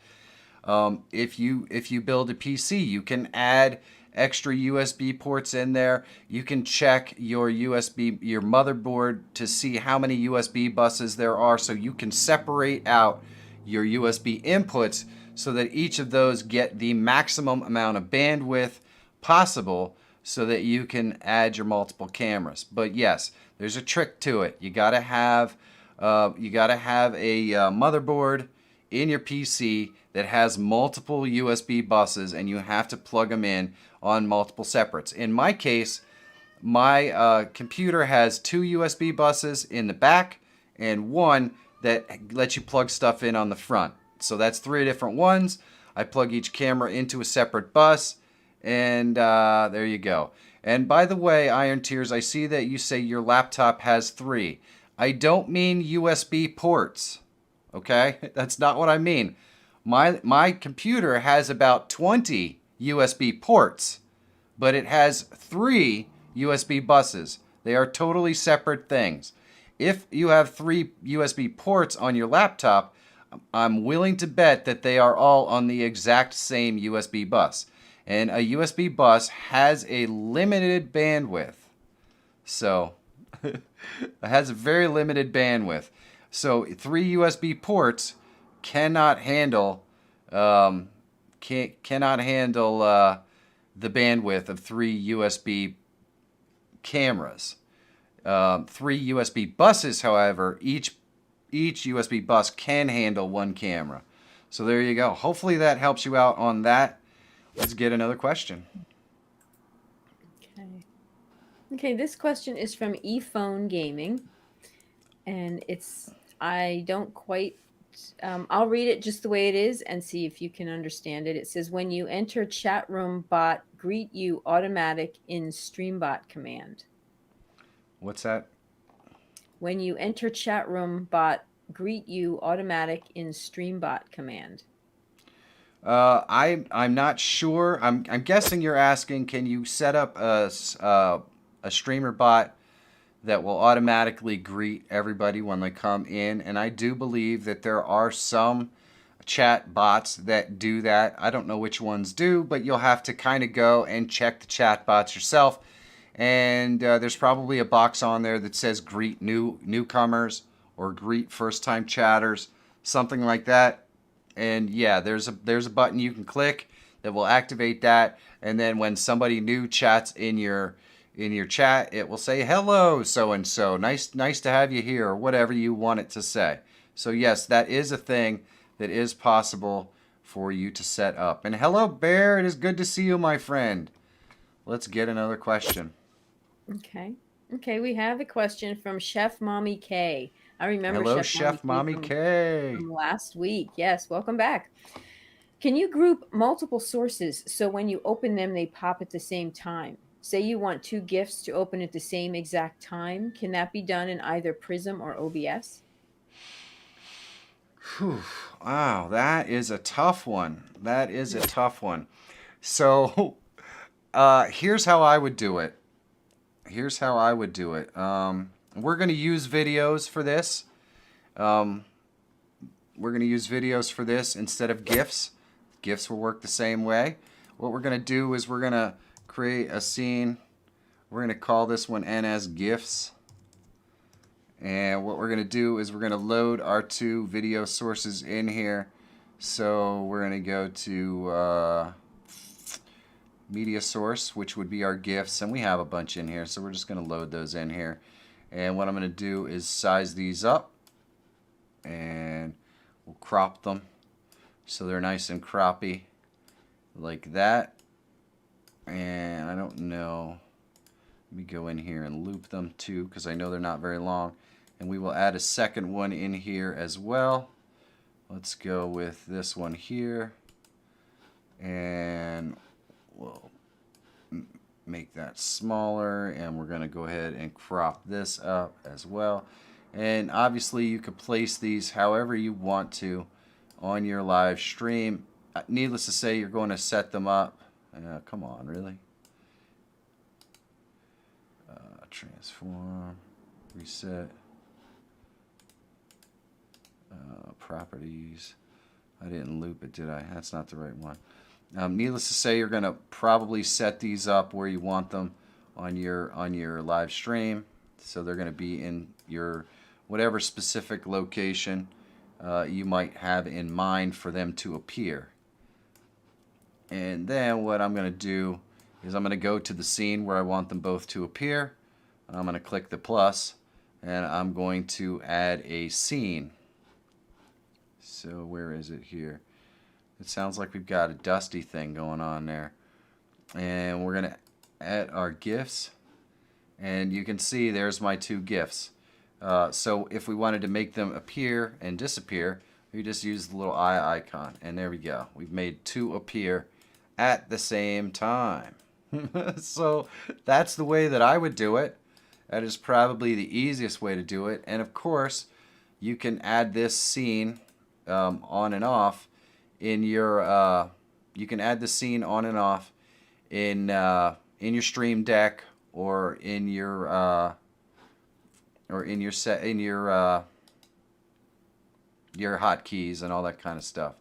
So yep, that's what I would do. Let's remove that, and we'll go get another question from the beautiful Monica, who is dealing with a grumpy cat. Oh, you're not talking about me?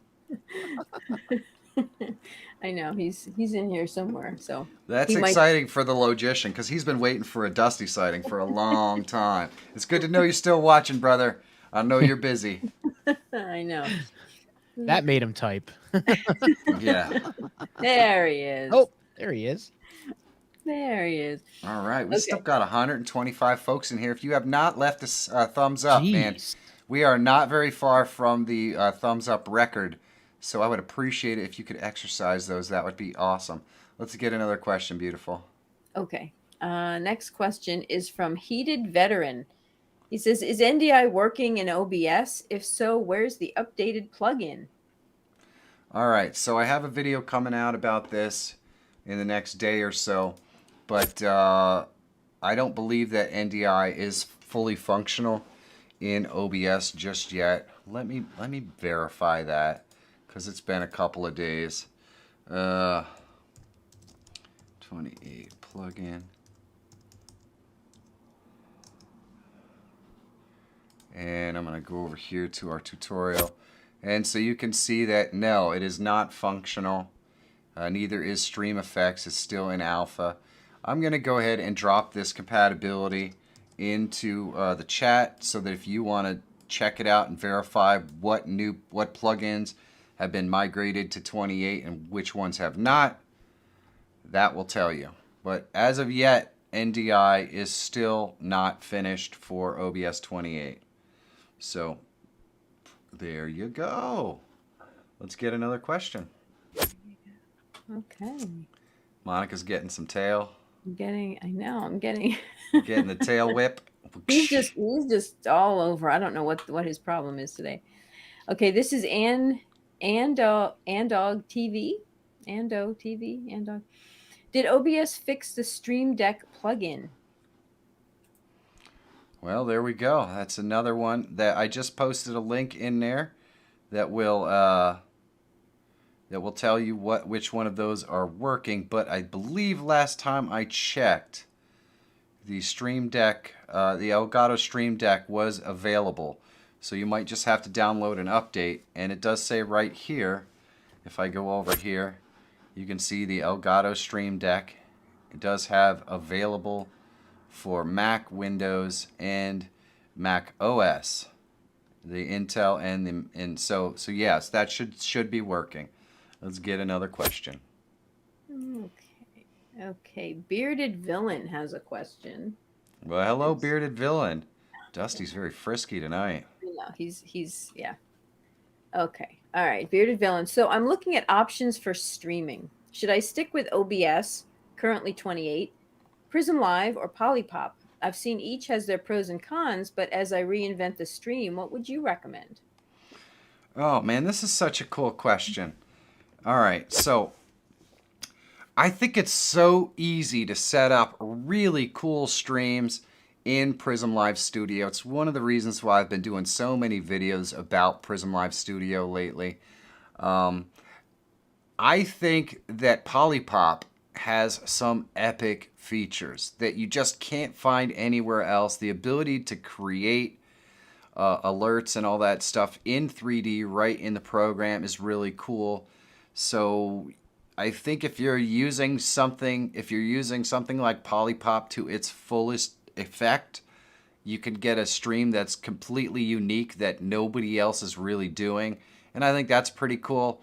And needless to say, there are just so many plugins and add-ons and things that you can do on OBS that we still see people who do things that amaze us all the time. So at the end of the day, it really comes down to how much computing power you have and how complex you want your stream to be. Because if you're going to have an incredibly complex stream with multiple cameras and multiple overlays, lots of video assets, and all kinds of crazy stuff going on, you're probably going to have to use OBS just because Prism Live Studio and Polypop are not as optimized as OBS.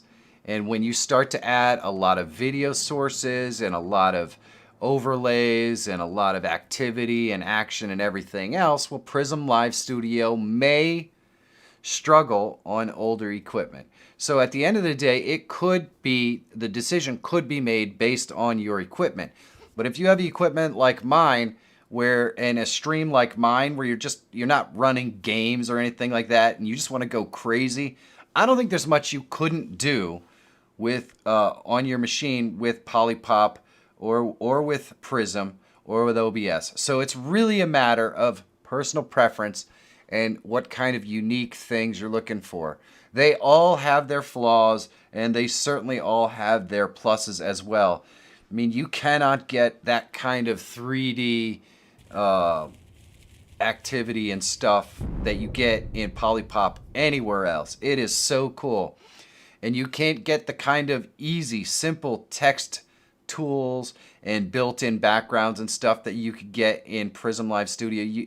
I know that there are like plugins that can add that you could draw on the screen and stuff, but really, Prism Live Studio is where it's at for that. In fact, if you're like a teacher or something like that, man, I don't even know how you stream with anything else with those tools that you could just draw right on the screen with. That's just awesome. So, but again, at the end of the day, it's going to come down to the equipment that you have and the type of stream that you want to run.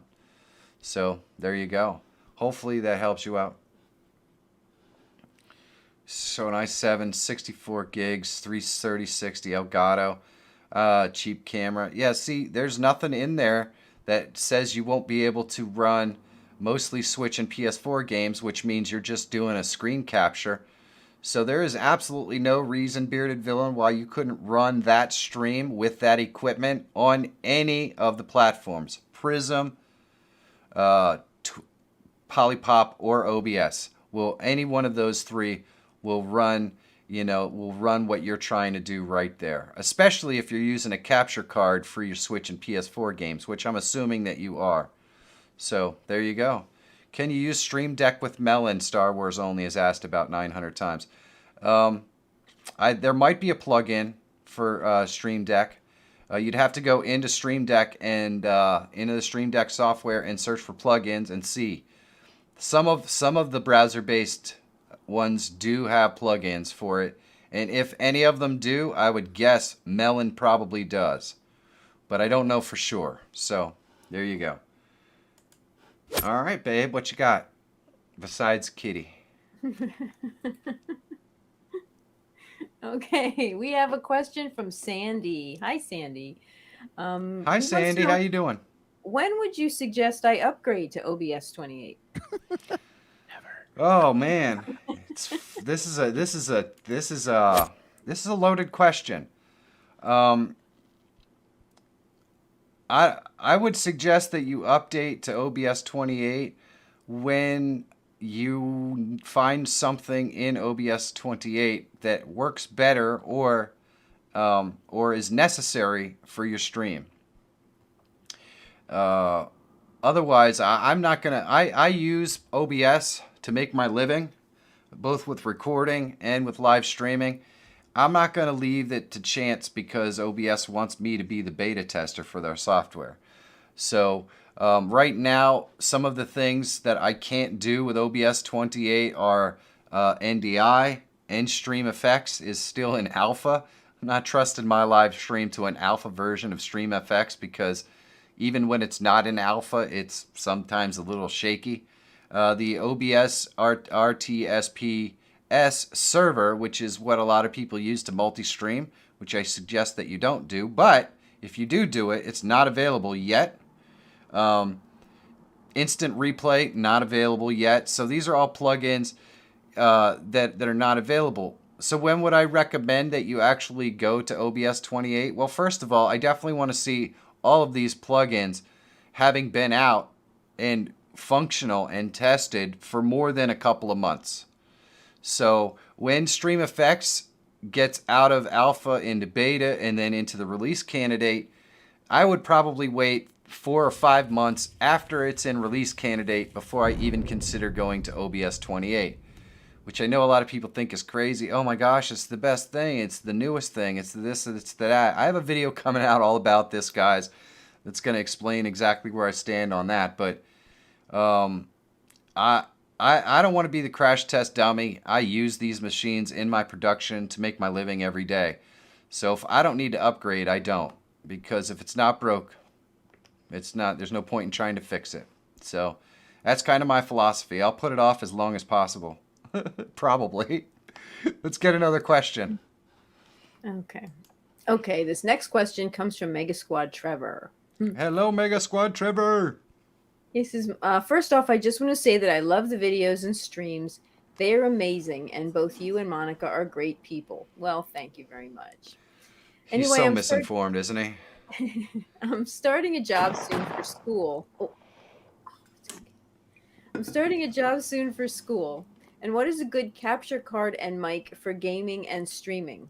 Also, what Stream Deck do you require? The 15 or 32 button Stream Deck? I have the 6-key Stream Deck. Thanks for the great content. Cool. Okay, so just so you know, Meg Squad Trevor, Monica's a horrible person. Just so you know, after we're done with this stream, she's gonna lock me in a box. But that's beside the point.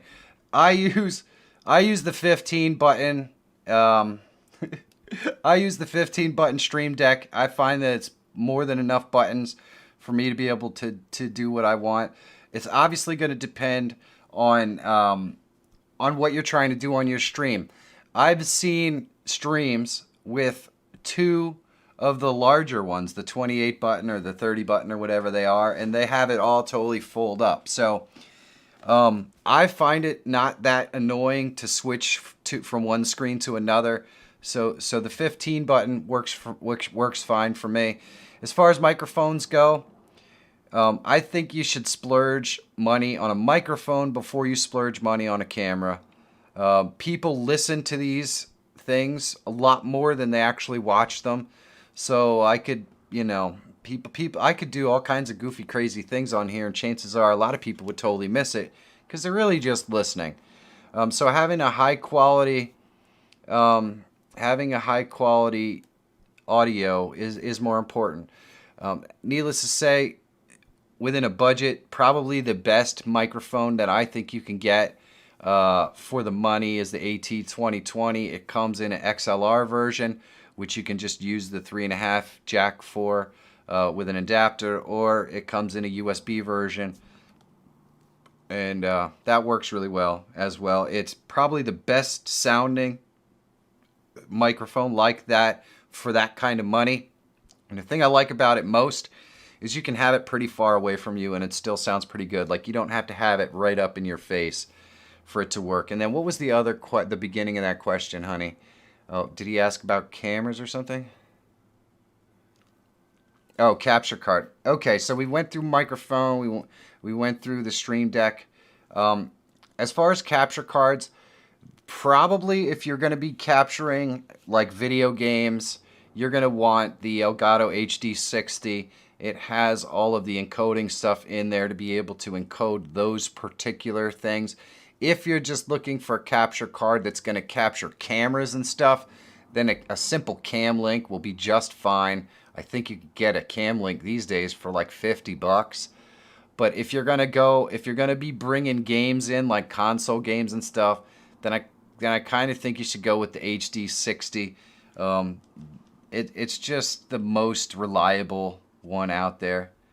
I should probably have links at this point for the for the AT2020, but I just don't. So you can click on one of my Amazon links below and then search for the Audio Technica 2020, and you'll find it. You'll find it. And the Camlink 4K Drink with Rick says he uses. Now I still have the old 1080 Camlink. I do have one of these.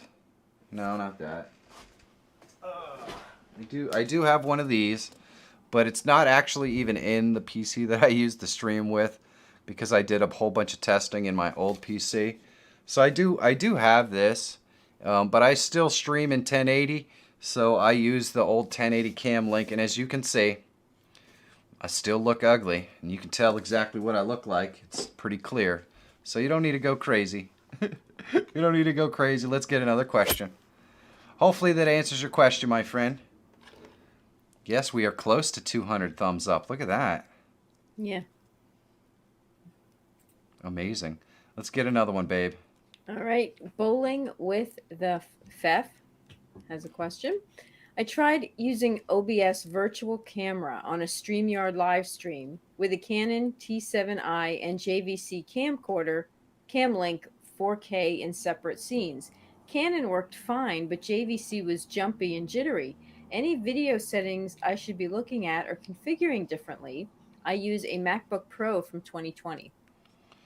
Huh. Well, this could be a product of not having a MacBook Pro from 2020, so that's before the M1 Max, I think so, yeah. I think. Chances are, and we kind of touched on this a little bit earlier, laptops only generally have one bus for USB ports.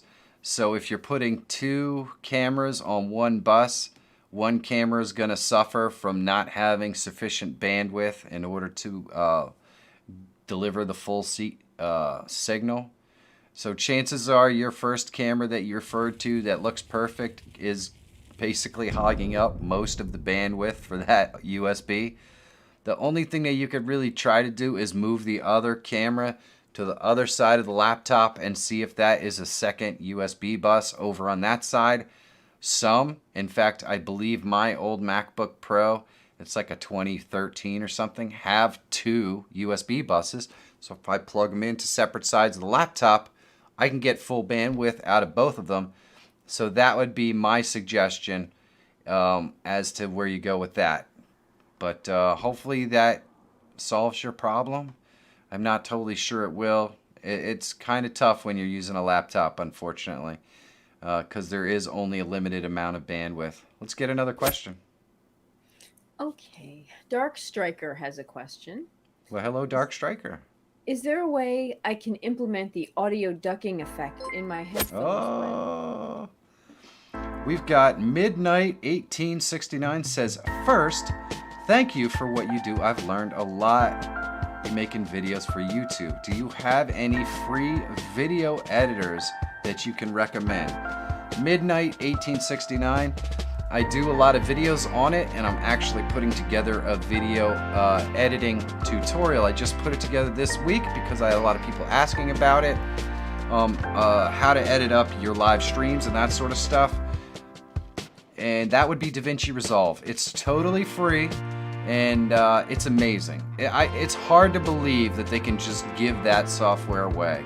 I'm actually seriously considering just stopping using my Premiere Pro altogether, because the more that I mess around with DaVinci Resolve, the more I'm thinking, you know what, why don't I just stop paying all this money to Adobe and use a great software? And the only real reason why I haven't switched yet is just because I've been using Premiere for so long, I'm so familiar with it that I don't want to take the extra time that I feel like it takes me to do stuff in DaVinci Resolve just because I'm not as familiar with it.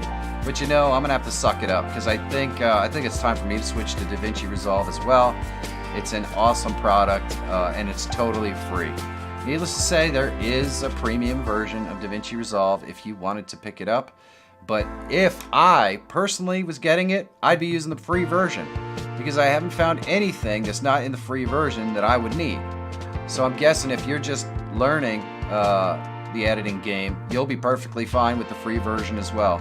So DaVinci Resolve, check it out, and maybe Michael can drop a couple of videos links in there for some of my overlays that I've done that basically are all edited and modified and stuff in DaVinci, so you can get a look at what it looks like. And let's go get another question. What you got? We're going to finish Dark Striker's question. Okay. Is there a way I can implement the audio ducking effect in my headphones while Twitch gaming? Sometimes I can't hear myself talking over the noise in the game, even though my audience has the effect on their side. Oh, this is such a good question. I guess my question is, why are you listening to yourself? I know some people really like to monitor their own audio. I will monitor my own audio for 30 seconds while I'm testing before the stream, and then I turn it off because it's just very distracting to me. Might not be distracting to you, so there's that.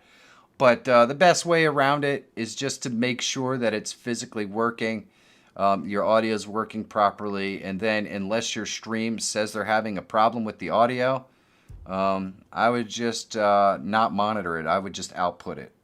Personally, that's what I would do. But I don't know of any way to implement the ducking in the actual monitor, unfortunately. That's kind of a bummer, but I don't know of any way to do it. So, yeah, there you go. Let's get another question, beautiful. Okay, this We're is 5 from away from 200 thumbs up. Isn't that amazing? It's crazy. If you haven't left a thumbs up, man, please do. Please do. Unbreak those thumbs. I think our record is 240, which is amazing. We're already, yeah. So let's do this. All right, babe. question from Tucker. He says, originally I was using OBS with my digital audio workstation Reaper to play backing tracks and perform my songs live in a live stream. With the new Prism Live Studio and its audio play function within itself, would it be better to use the audio playing function to play my tracks and a standalone guitar amplifier simulator? Or would it be best to continue to use my DAW with Prism like I did with OBS? If you have any thoughts, it would be appreciated. All right, so this is a super cool question. I love the fact that people are kind of thinking out of the box, trying to see if they could do all this stuff with Prism. The long and short of it is, I don't know. I don't know because Prism uses more clock cycles. It could introduce more latency. And when you're dealing with music, it's really important for you to be able to get the timing proper with what you're doing. So what I would do is I would test both waves, and you can record it or you can stream it to no one and then listen to it back to make sure you're getting the results that you want. But I would test it. I would definitely test it. And in some ways, this might fall into the whole, if it ain't broke, don't fix it. And what I mean by that is if it's working in OBS, well, you might want to leave it working in OBS. That doesn't mean you can't test it in Prism and see if it works. And then if it does work, roll forward with that. But Prism does use a higher footprint clock cycle wise, which always concerns me when we're talking about something musical or something like that, because it could introduce some latency that you're not expecting. So definitely test both ways that you're talking about and see which one works and whether it works well enough for you to switch before you do. Otherwise, you might end up live streaming and being pretty disappointed that it sounds perfect in your head, but what the audience is hearing is totally out of sync. And that is definitely a possibility. So test everything out first. Yeah, that's what I was thinking, Barra. A DAW like Reaper is already pretty RAM heavy. So you definitely want to test it out. You definitely want to test it out. All right, babe. Okay. Well, I'm sorry to disappoint everyone, but that was the last question. What? What do you mean that was the last question? How could that be the last question? You mean I was on here for an extra 20 minutes and that was the last question? Because we Oh my gosh! we went for an extra 20 minutes. We were Who answering all did the last this? Who stopped the question machine from coming in? Oh! I can't believe it! I just want to know whose fault it is that we don't have any more questions. So let's find out Let's right find out. now. Hold on. All right, I know we can do this. Let's find out whose fault it Close the is. form The questions are all gone. Who closed the form down? Who I closed know the it was form one down? of you that closed the form Who down. closed the form You down? don't, Right? you don't think it was you? Who closed the form down? Who closed the Some form? random dude. Random. What random dude? I want to know. Inquiring minds want to know. I bet you I know whose fault it was. Uh-oh. You do?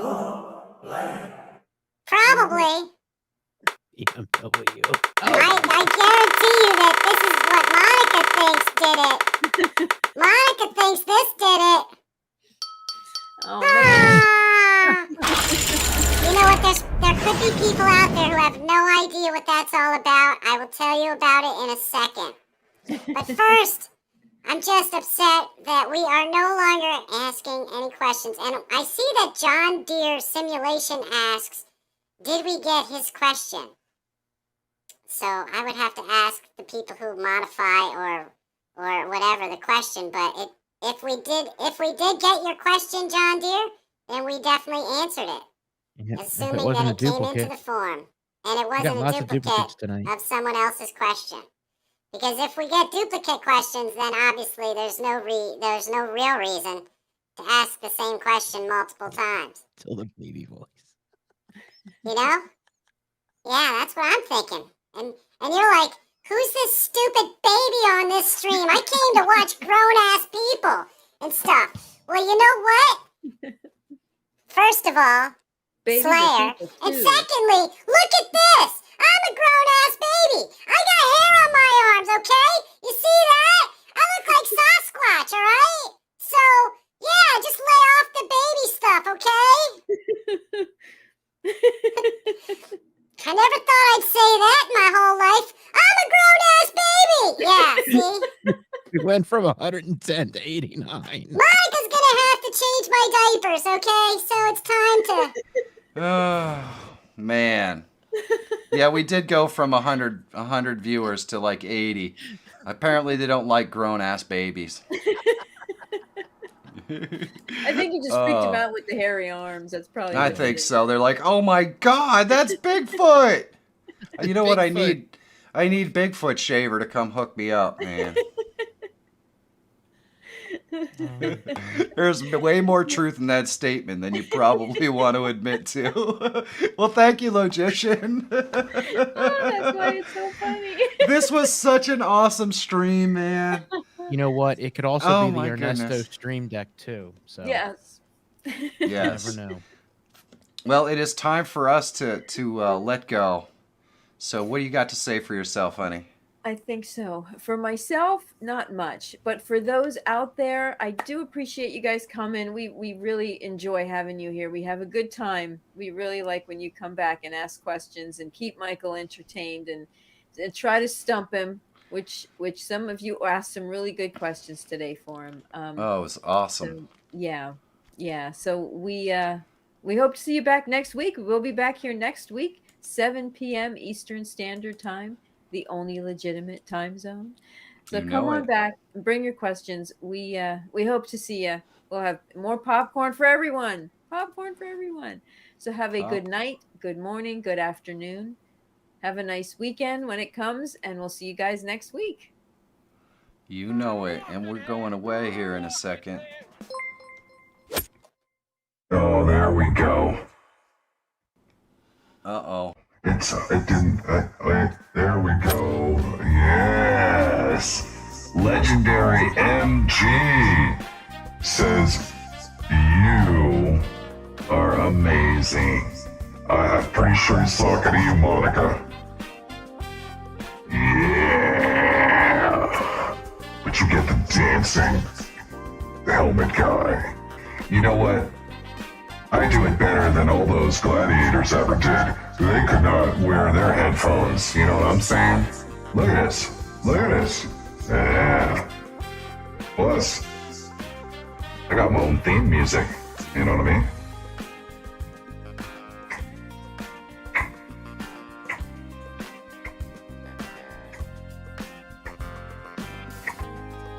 Awesome.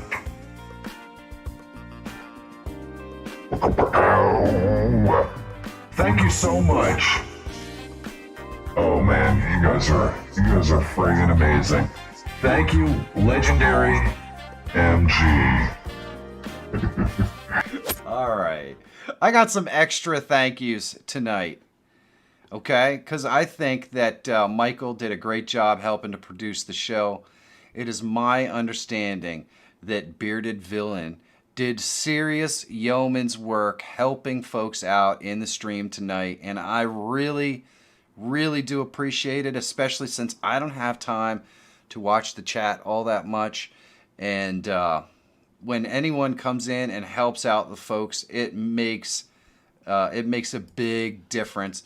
And of course, all the amazing moderators that, did what they needed to do tonight. Siberian Foxclaw and the Logician, and of course Tech Examine. This does not happen or work without you amazing folks. So thank you so much. I really do appreciate it. I mean, you guys, you humble me every single week. You do amazing things, and you make this fun and special. So thank you so much. 208 likes. I think we're about 30 likes short of the record, but still absolutely unbelievable. Unbelievable. Thank you so much. I really do appreciate it. We have reached that time of the week where I get the opportunity to tell you, or to at least ask you humbly, to be a part of the solution. We all see problems in the world that we live in, and we can just bitch and complain about it every single day if we want, but that doesn't change or fix anything. Telling other people how they're wrong or anything like that doesn't change or fix anything. What really changes or fixes and helps this become a better place, this planet, this world that we live in, is for people to go out and do nice things for other people. So please, do yourself a favor, make yourself feel awesome, be the hero, and be the change that you want, and go out there and help somebody out. You see somebody who needs some help, help them out. And if you do that, and if you do that as often as you can, you're gonna feel really, really, really good about yourself. But even more importantly,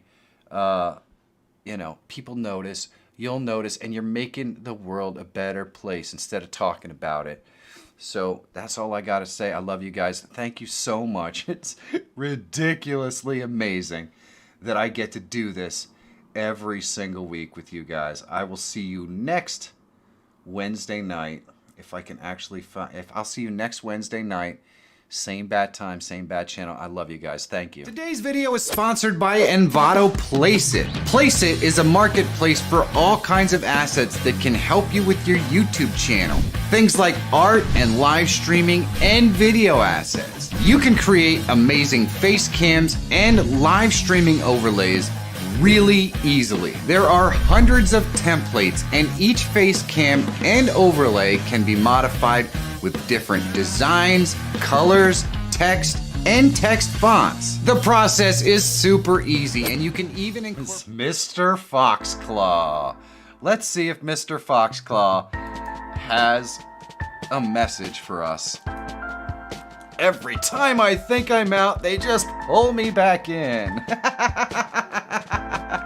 Mr. Foxclaw just left us an amazing super chat because he is an awesome dude. It is just the little guy who goes, "Me?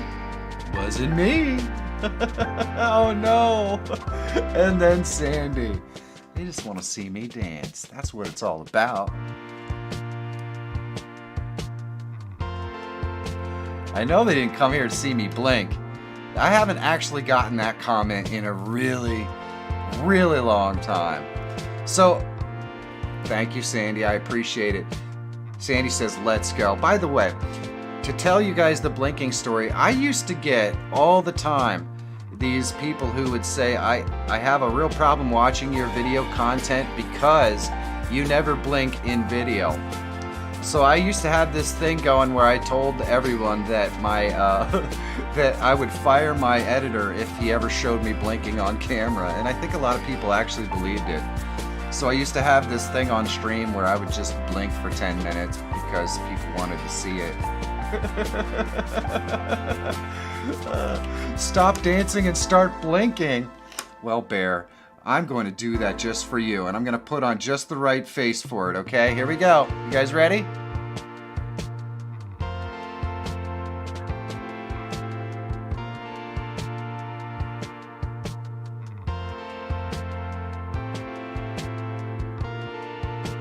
Oh yeah. Oh yeah. World according to Fox. Thank you so much. Oh my gosh.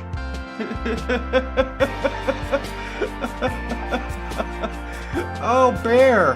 Holy mackerel. Bear says, stop dancing and start blinking. You guys are incredible. You guys are absolutely incredible. Oh, my goodness. And by the way, I know you can't hear it, but both Monica and Michael are in the background just flabbergasted at what an amazing audience we have. I just, it's incredible. Thank you guys so much. Be the change that you desire, of course. And I will see you, if I can ever find it. Well, I will see you guys next week, same bad time. Today's video is sponsored by Envato Placeit. Placeit is a marketplace for all kinds of assets that can help you with your YouTube channel.